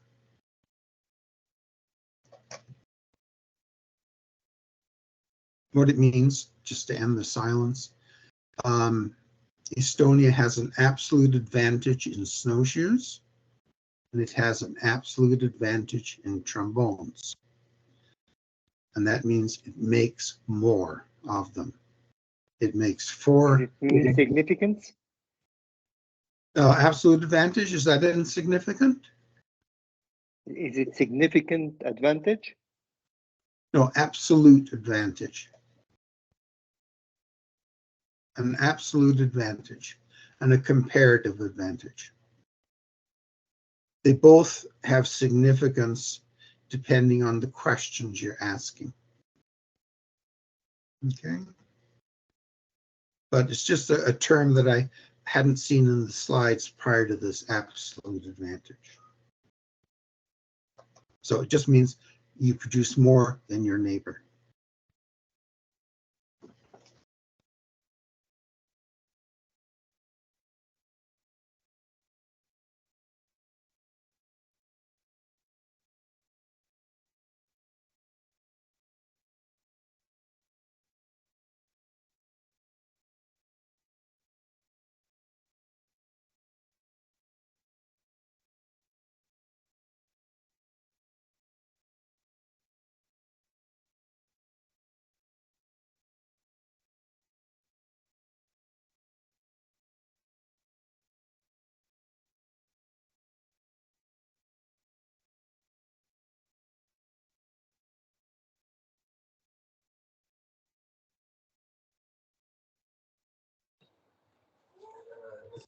Professor, are you still there?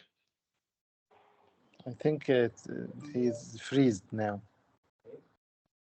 Yeah.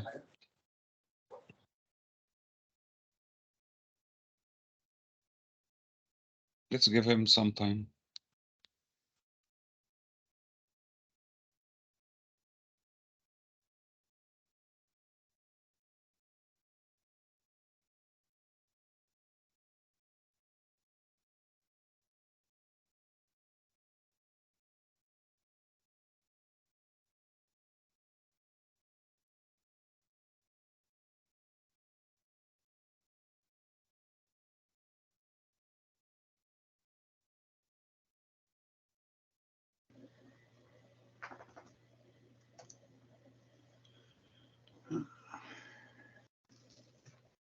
Hello. Am I back? Yes, Welcome Prof. back, Prof. Yes, Professor. I apologize. We had a brief power outage here. We live in the desert and we've had a day of rain, so things aren't perfect. But here I am, back again. I'm going to pull up the slide I was talking about, and away we go.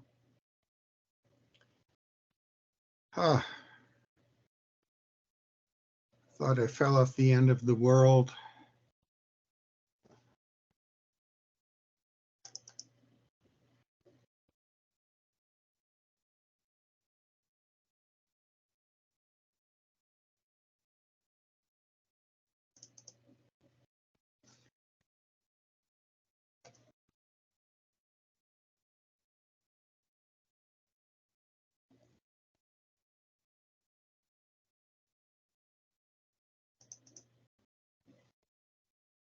Here we go.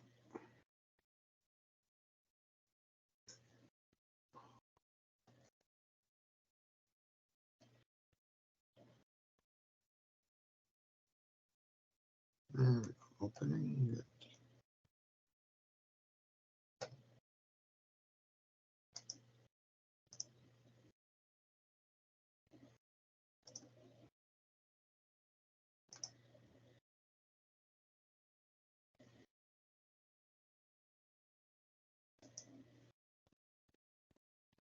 Excellent. And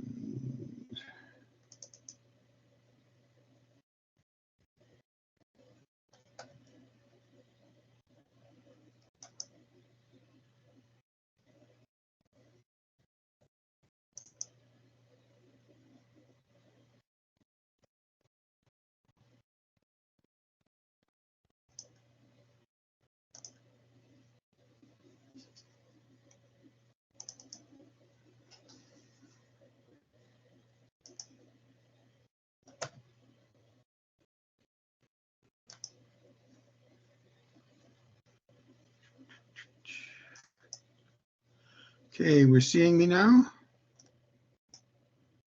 Yes, the Yes, Professor. Good, thank you. And anybody remember what slide we were on?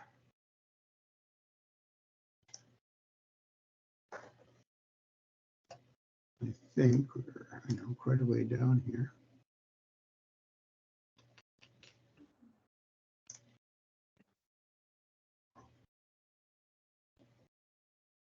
I believe 82. Okie dokie. I think the question of about the absolute Yes, advantage, yes. that one, yes, okay. And yeah, so I'm just mentioning what absolute advantage is. Can I move on to the next? Specialization, we've already talked a lot about that. Okay, so we're offered two cases with Alex and Clara where there's no specialization on what they produce, total production. Now we go on to specialization, and we see that 200 apples and 300 oranges are what we get if each specializes. And as was pointed out a little while back,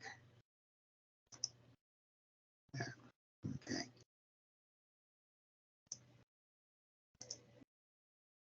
And as was pointed out a little while back, the results of specialization, there we go.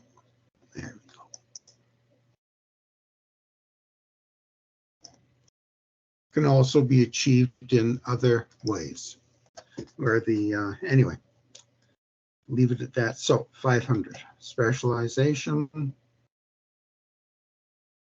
And here we are comparing both of them. That in one case, non-specialized, we get 400 units of fruit. The other case, specialization, we get 500 units of fruit. And the lesson learned is that in most cases, specialization results in an increase in overall goods and services.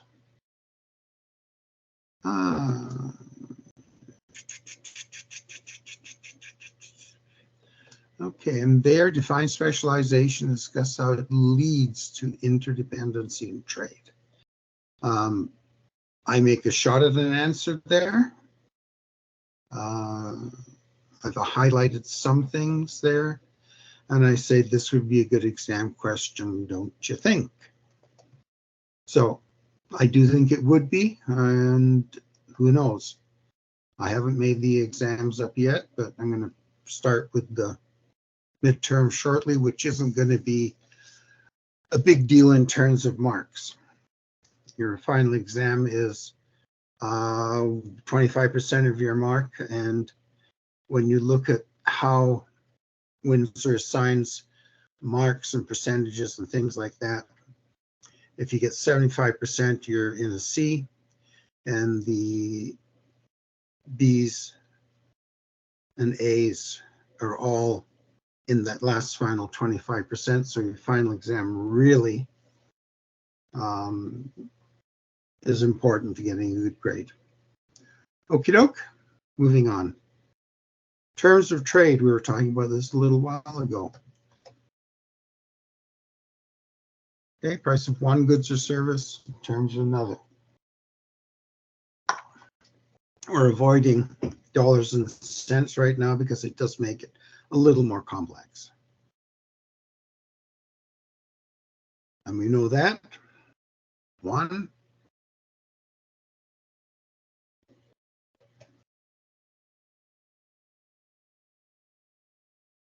Okay. Anyone want to take a shot at this? Would it make sense for Clara to trade an apple for less than one orange? I don't think so. Mm-hmm. Okay, so why or why not? I think it's to have a better opportunity. She should get one apple or more in trade of Or more. orange. Yeah. Uh-huh, that's right. Or if you're trading apples, she should get one orange or more. Right, exactly.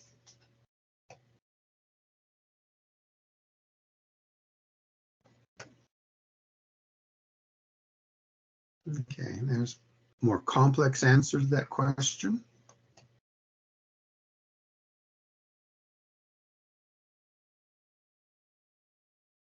Alex's production. And we've done that before, right? We know that 1 to 3.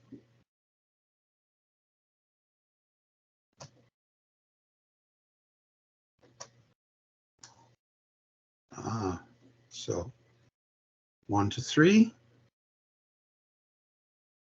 more than 3. Yes, right.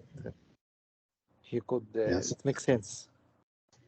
Yes, it does make sense. And since you really don't want to cut up orange as part of the trade, it would be 4, 5, 6, 7 more. Okay. We're all good?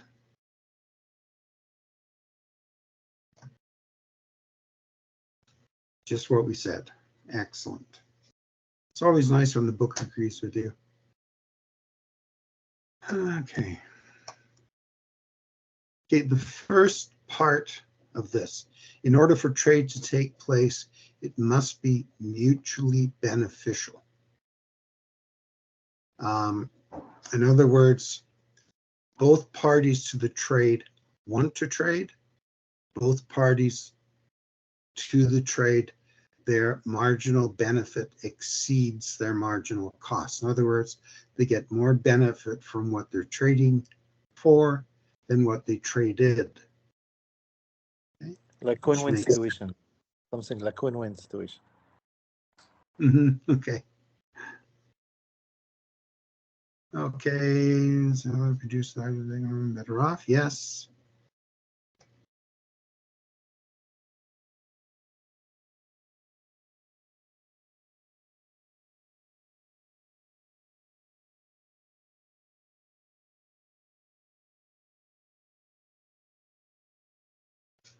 Oh, the price must be less than the opportunity cost.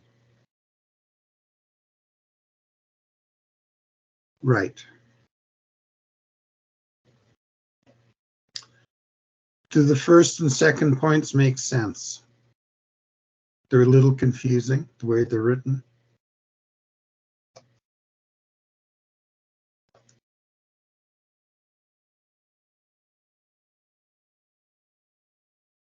I think you can sum them up in that the marginal benefit of the trader and the tradee, both parties, will exceed the marginal cost of the trader and the tradees. And then the trade is a good thing. I think So if the we think about the buyer and the seller, so we can say Yeah. that the buyer's opportunity cost should be less than the price. Sorry, the price should be less than the opportunity cost, and for the seller, the price should be higher than the opportunity cost. Yes, exactly. Good. Okay. We're okay with that, folks?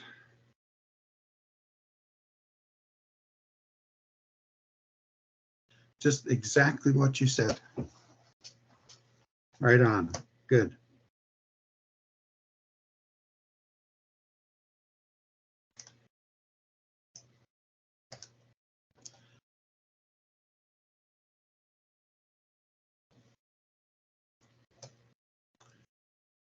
Okay, so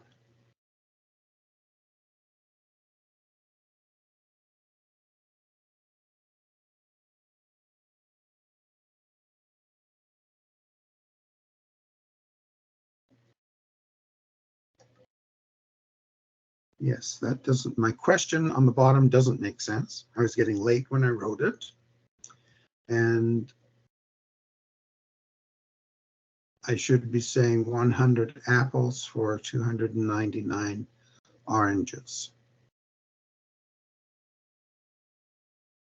Does that make sense? The answer is no, because that's one orange for 2.9 oranges. We want more than 3. So the answer would be 100 apples for 301 oranges. I have to change it for next season when I give it. So does it make sense to trade 100 oranges for, 100 apples for 301 oranges? Would that make sense?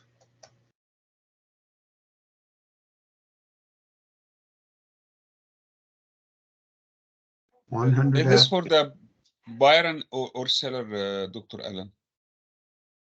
It's whoever. The buyer would offer the seller 301 oranges for 100 apples. I Makes think sense. yes, because the opportunity cost will be less than the price.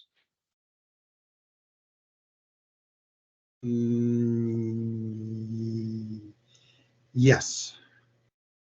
And also because the terms of trade are 1 to 3. 1 and 3 oranges. There. 1 apple for 2 oranges. That's a good deal. So 100 apples for 299 oranges. What about that? Does that make sense? No, because 100 apples for 299 oranges will be less than the opportunity cost. Yes, it would. Slightly, but less. I was worried that people might just think in multiples, 1 to 3, 1 to 2, not realizing that it's just a fractional difference can enable trade. You don't have to be in this sort of binary range. Okay. I think here, Dr. Professor, they meant the area of zone of potential agreement happen between seller and buyer will be between 1 and 3. Yes. Well, 1, 4, 3. Yeah, between 1 and 3.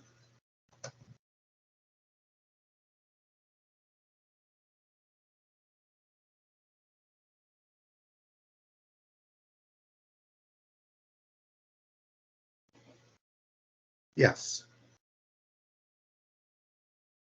Yep. Okay, let's move on.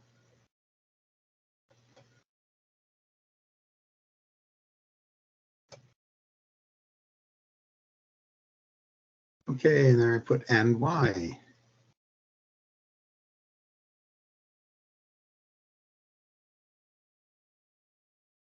Okay, resource markets really has nothing to do with the terms of trade. Goods and services market is a local market.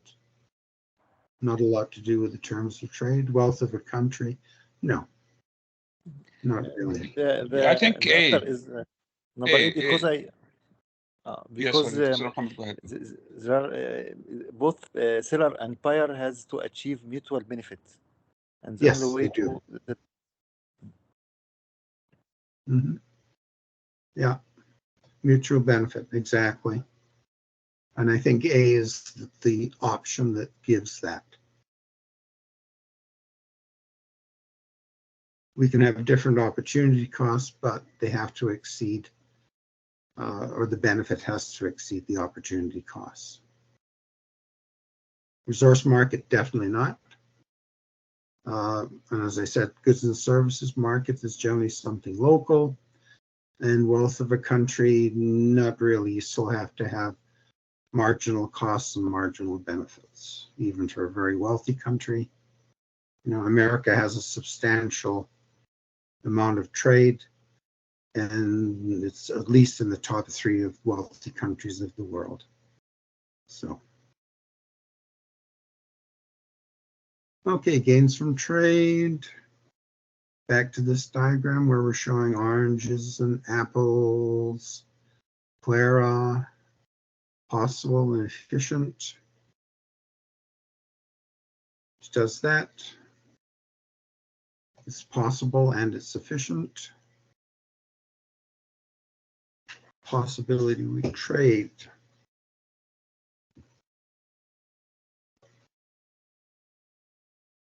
Okay, look at that. If she specializes in apples, she can trade apples for oranges.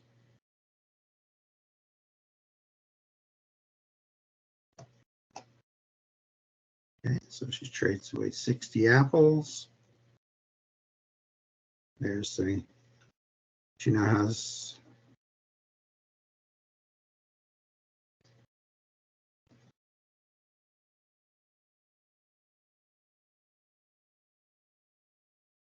dun, dun, dun, dun, dun. I think there's something wrong here. I don't know about what you're thinking.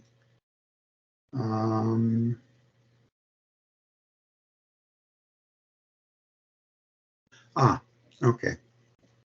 I think she has Right. equal opportunities to trade apples and oranges. So she can give 1 apple and get 2 oranges, or give 1 orange and get 2 apples, I think.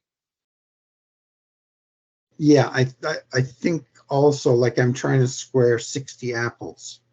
And if she has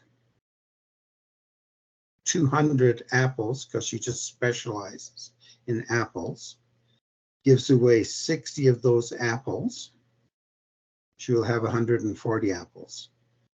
For those 60 apples, she gets 20 oranges, the 1 to 3.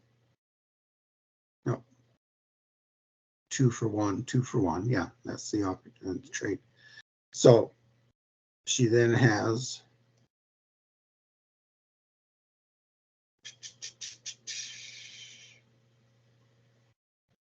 I don't have a clue.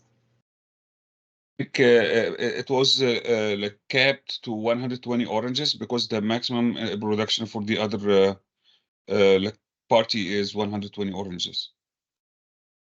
Yeah. If you allow me, doctor. Yes, please. In the previous slide, we have 200 apples for 0 oranges. And we have the ratio of 1 to 2 or 2 to 1, whatever we will start with. So if we Mhm. took out from 200, we took out 60, we will have remaining 140 apples. And these 60, we will apply the ratio, we will get, or we will gain 120 oranges.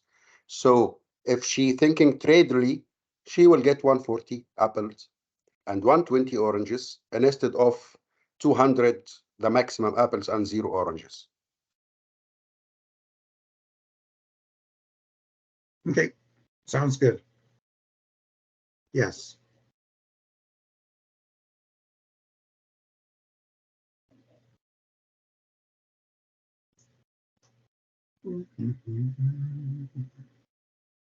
Okay, yeah, there's the numbers down here that we need on the bottom. Clara gives up, and then that's what she ends up with. Okay, got it. Sorry, a little slow.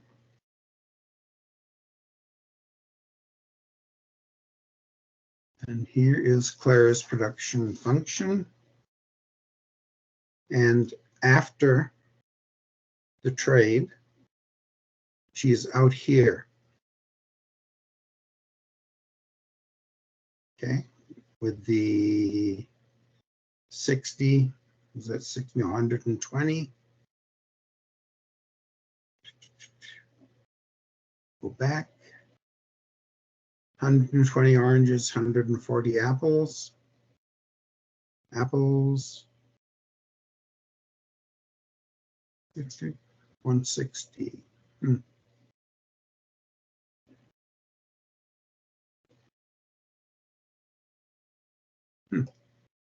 Anyway, by trading, she moves beyond her production possibility frontier.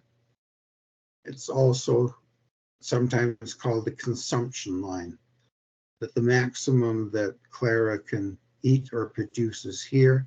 By trading, she moves past her production possibility into what was formerly unobtainable. So trading has made her better off, less in some goods, more in others, but overall better off. And that's the lesson of trade.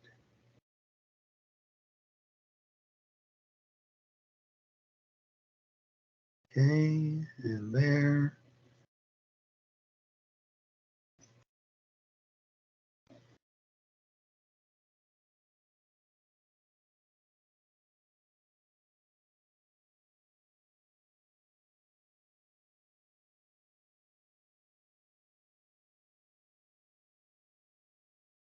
Okay.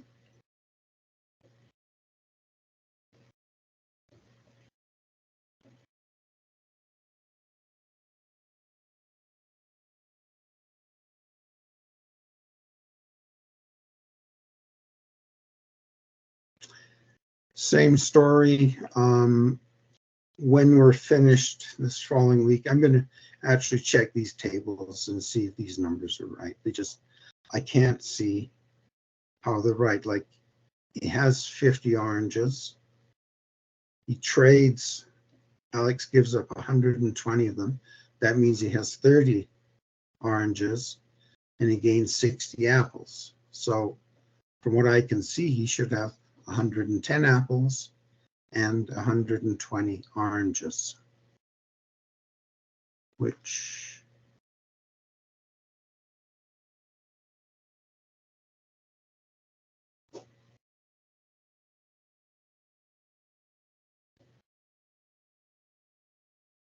okay, well, we'll see.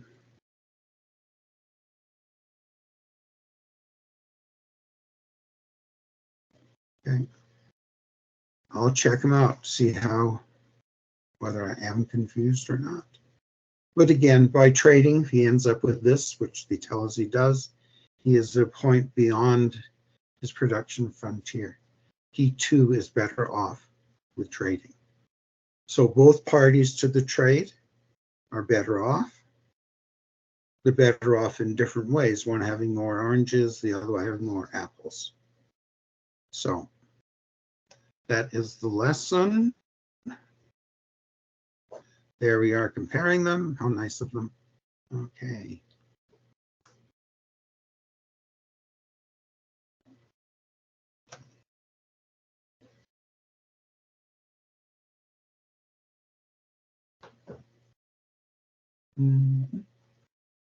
I'm probably going to post this as a discussion question for this section.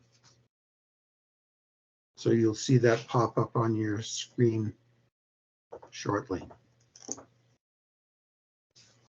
Okay, and we're almost done, and I'm really close to the time I said we'd be done in.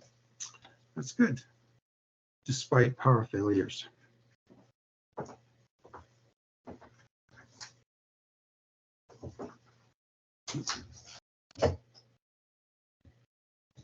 Okay, specialization. Take a poll. Who thinks A is the answer?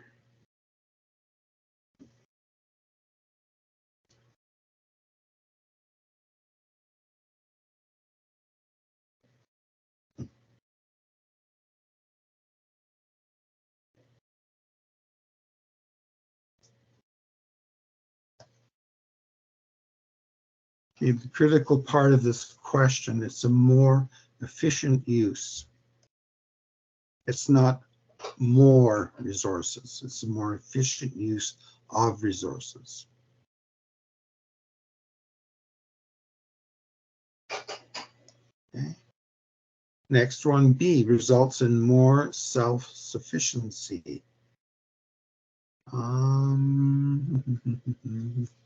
What do we think? Does it or don't it?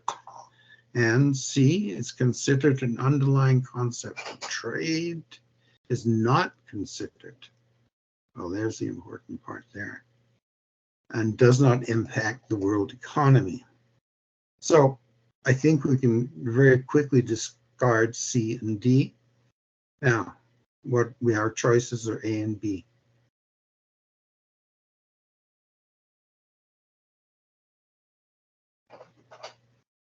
Anyone? Yeah, I think it's A, Professor. Uh-huh. Anyone for B? Okay. So the votes are 1 for, 19 not voting, 18 not voting. Result in more self-sufficiency. Self-sufficiency generally means that you try to not import things. So specialization, more efficient use of resources, and it is an underlying concept of trade. So I think A is the answer. Okie doke, we're all happy with that. We're cruising to the end right now. Okay, I think I talked about Robinson Crusoe and coconuts already.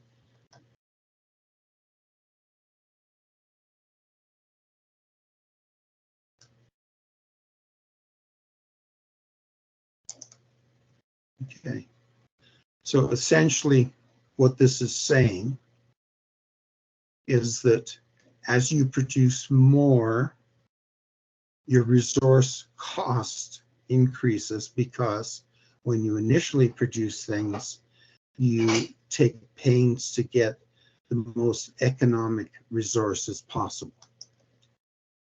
And I talked about Robinson Crusoe here, gathering coconuts, and he gathers the coconuts as close as he can to himself, and as the demand for them increases, he has to go further out to get the coconuts.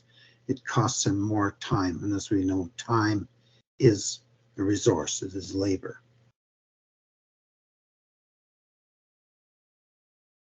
Okay, good.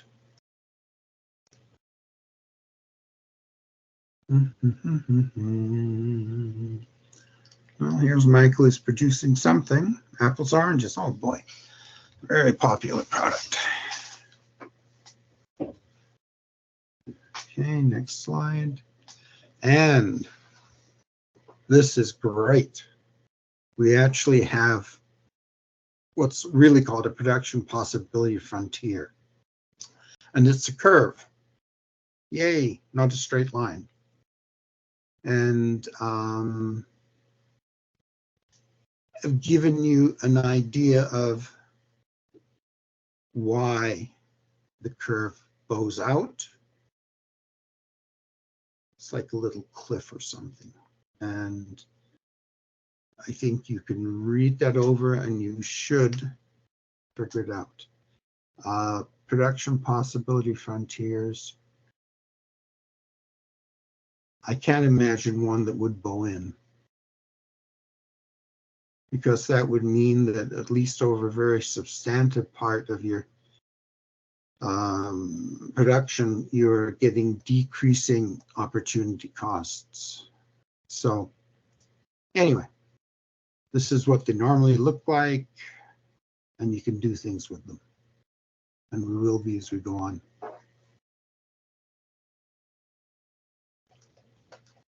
There we go. I'm not going to read the answer to you.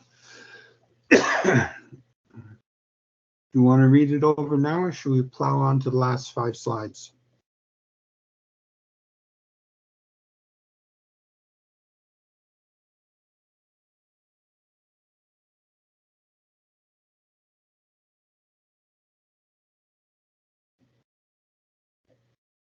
Okay, going on. I hear no objections.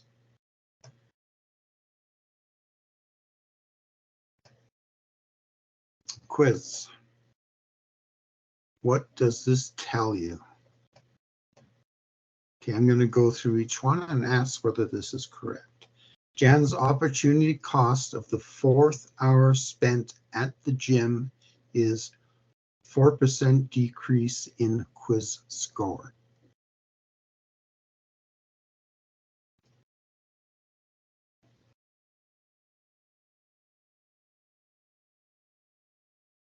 Okay, so As she spent more time in gym, she gained less score. how much? Each 1 hour decrease about 5. Yeah. Yes, the expenditure of 4 hours decreased her quiz grade to 80, which is a 5% reduction from when she spent 3 hours. So the 4th hour spent at the gym, they have 4%, the answer is 5. It's not right. Okay, Jan is experiencing constant opportunity costs. Now, so let's go down. What's the, we know now the opportunity cost from here to here is -5. The opportunity cost from here to here is -8. And the opportunity cost from here to here is -10. So is she experiencing constant opportunity costs? Is it 5, 5, 5? No, it's 5, 8, 10. So, right? None. Okay. Now, this is a good question. Is Jen experiencing increasing opportunity costs? Do they get larger? I think Yes. this is, yes. Yeah, the area where someone could get tricked up is by coming down here and say, well, that's -5. That's -8. That's -10.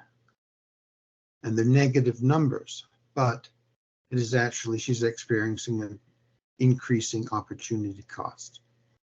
5 grade points, 8 grade points, 10 grade points. And so obviously she's not experiencing a decreasing opportunity cost. If she was, she should probably go on to 7 hours, 8 hours, and then eventually get to 0. Because she'd just be getting no marks. Anyway. There's adverse relation between size of her muscle with degree of economy. Exactly. Interesting to note, at Windsor, 85% is a B, 72%, I think it's a C minus, and 62% is a D. Okay. I'm going to post somewhere the grade, how we do grades here. I don't know whether anyone has ever shown you or how it works, but the essence of it is you could do all your work up to the final exam and end up with 70%, 25%, 75%, which is a C. So your final exam is what moves someone that's pretty well got perfect term marks into the B's or A's or A pluses, things like that. But I'll post that. It'll be posted in the announcements, which is at the beginning of the course sheet. Circular flow model, great fun. It's our first model we have. Okay, and you read the definition. I don't know what that is. You go to a picture, you figure it out. Okay, so households send resources. Households are the owners of the land and the resources that are under it. Also, that they're providers of labor. Their money helps the companies by, well, I'll leave it at that. Okay, so households send money and sell resources to the market. The marketplace delivers products for consumption to the household. The resource market provides all the inputs for production to the firm. The firm sends money back to the resource market. The firm provides product to the product market where they're sold. Product market buys the products from the firm. The red is products that come to the household, which we buy and use and consume, and the money we pay for them. So everybody's happy and all of this flows around and around, backwards and forwards. And it's a very interesting model of how an economy works. Of course, the thing that's missing is government, because government takes, I think, about 17% of our GDP. We're going to cover that later in the course. So really, there should be a government one here, and with the things that go there. For example, governments regulate the firm. They provide regulation on goods, services, the quantity, the standards, things like that. Firms pay taxes back to the government. The resource market, again, a government provides regulation, standardization, services to the resource market. The resource market pays taxes back. Ditto, the government is a pain in the neck to households, but can't live without them. And we provide taxes back. Ditto with the product. So there's this one missing here. But that's okay. They may get to it. I did a little blurb on the sign there, the side that I think covers the topic. And we're almost done.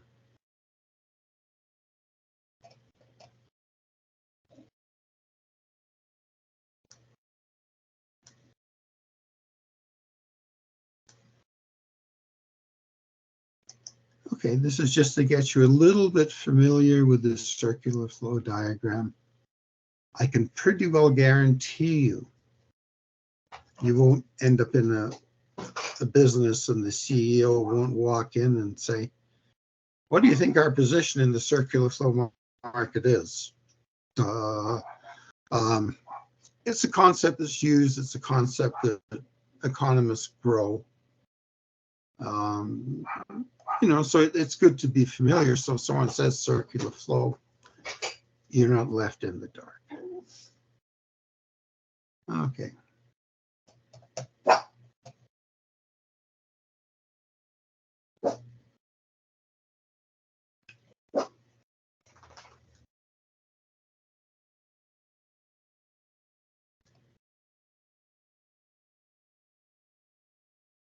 Okay. So there's that. You need to be familiar with the diagram here to answer it. And I will leave you with that.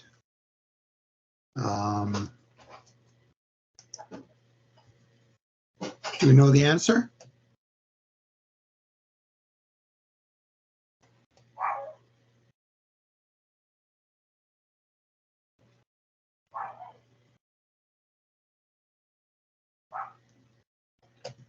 I'll leave that as a task to work on. Okay, so I've ended the slide part. I'm just going to do a little bit of chatting with you. Obviously, I planned to cover 2 chapters today. I didn't. I covered 1. The next chapter, the markets and institutions one, is shorter, smaller, briefer. I'm going to evaluate it and see if I can incorporate it into week 2, and I may end up deleting one of the sections from week 2. I will just move it back into week 3. And as I said before, I'm going to take a good look at the text. And this first time I'm learning this method of delivery and not. Don't worry about it. Work on chapter 1. Work on the questions we discussed during the lecture here. I always wonder whether I should tell people this or not, but I will. I was born with a thing called dyslexia. And what that means is that I have great difficulty in telling certain words apart, a huge amount of difficulty in right and left. I graduated from high school barely just. I had to go to summer school all summer after grade 12 to get my French language mark up to a 54, which then got me into university.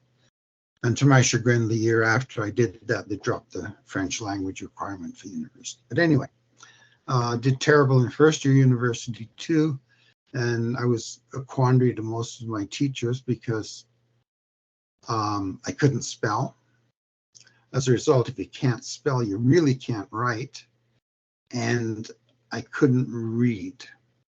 I knew what some words were. I knew what most words were. I could read a scientific article and get the drift, but it wasn't at a college level. I finally met a friend there, Fiona, and she was very dyslexic. As a child, she used to put her clothes on backwards and upside down and all kinds of things. Both her parents were doctors, and they instantly knew what was the matter with her, and they helped her learn to accommodate that problem. And not that I was putting my clothes on backwards and upside down, but we sat together in classes, and she could see from what I wrote and how I wrote it that I had a little trouble. So she told me, this is what's up. And then from first year university on, I took a whole bunch of remedial measures, reading a whole bunch of books. I started with science fiction because that was of most interest to me. And it really didn't matter what I read. It was just I read and read and read and read. And as I did that, my writing improved. I learned that I had been taught spelling in what's called sight recognition. In other words, you see the word the, T-H-E, and you would say, oh, that's the. Whereas if you're dyslexic, you have to learn by phonetics. T-H, the. And once I knew that, my spelling improved. It's still not really good. And I could read books quicker, more intelligently after that. So you never get cured, you just have it. And, writing 2 dissertations and the academic articles that I've written with the help of spell check and with the help of grammar check. And depending on how important the document is, before I was married, my mother would proofread them. She was a professor. And now that I'm married, my wife will proofread them for me. And she's a professor too. What a coincidence. Anyway, like today, I got flustered. And you saw me get flustered. And I wasn't sure apples, oranges, this number, that number. That's a sign of dyslexia. And that's why I said next week when we come back, I'm going to revisit that and make sure it's right. So there we go. True confessions. That's about it. I know I've enjoyed the class today.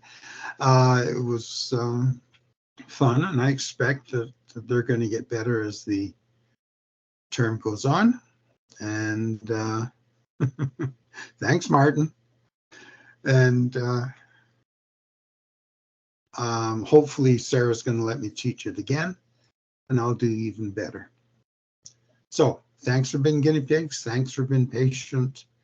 I'll see you in a week, and tomorrow I will post into the week 2 what chapters we're going to cover.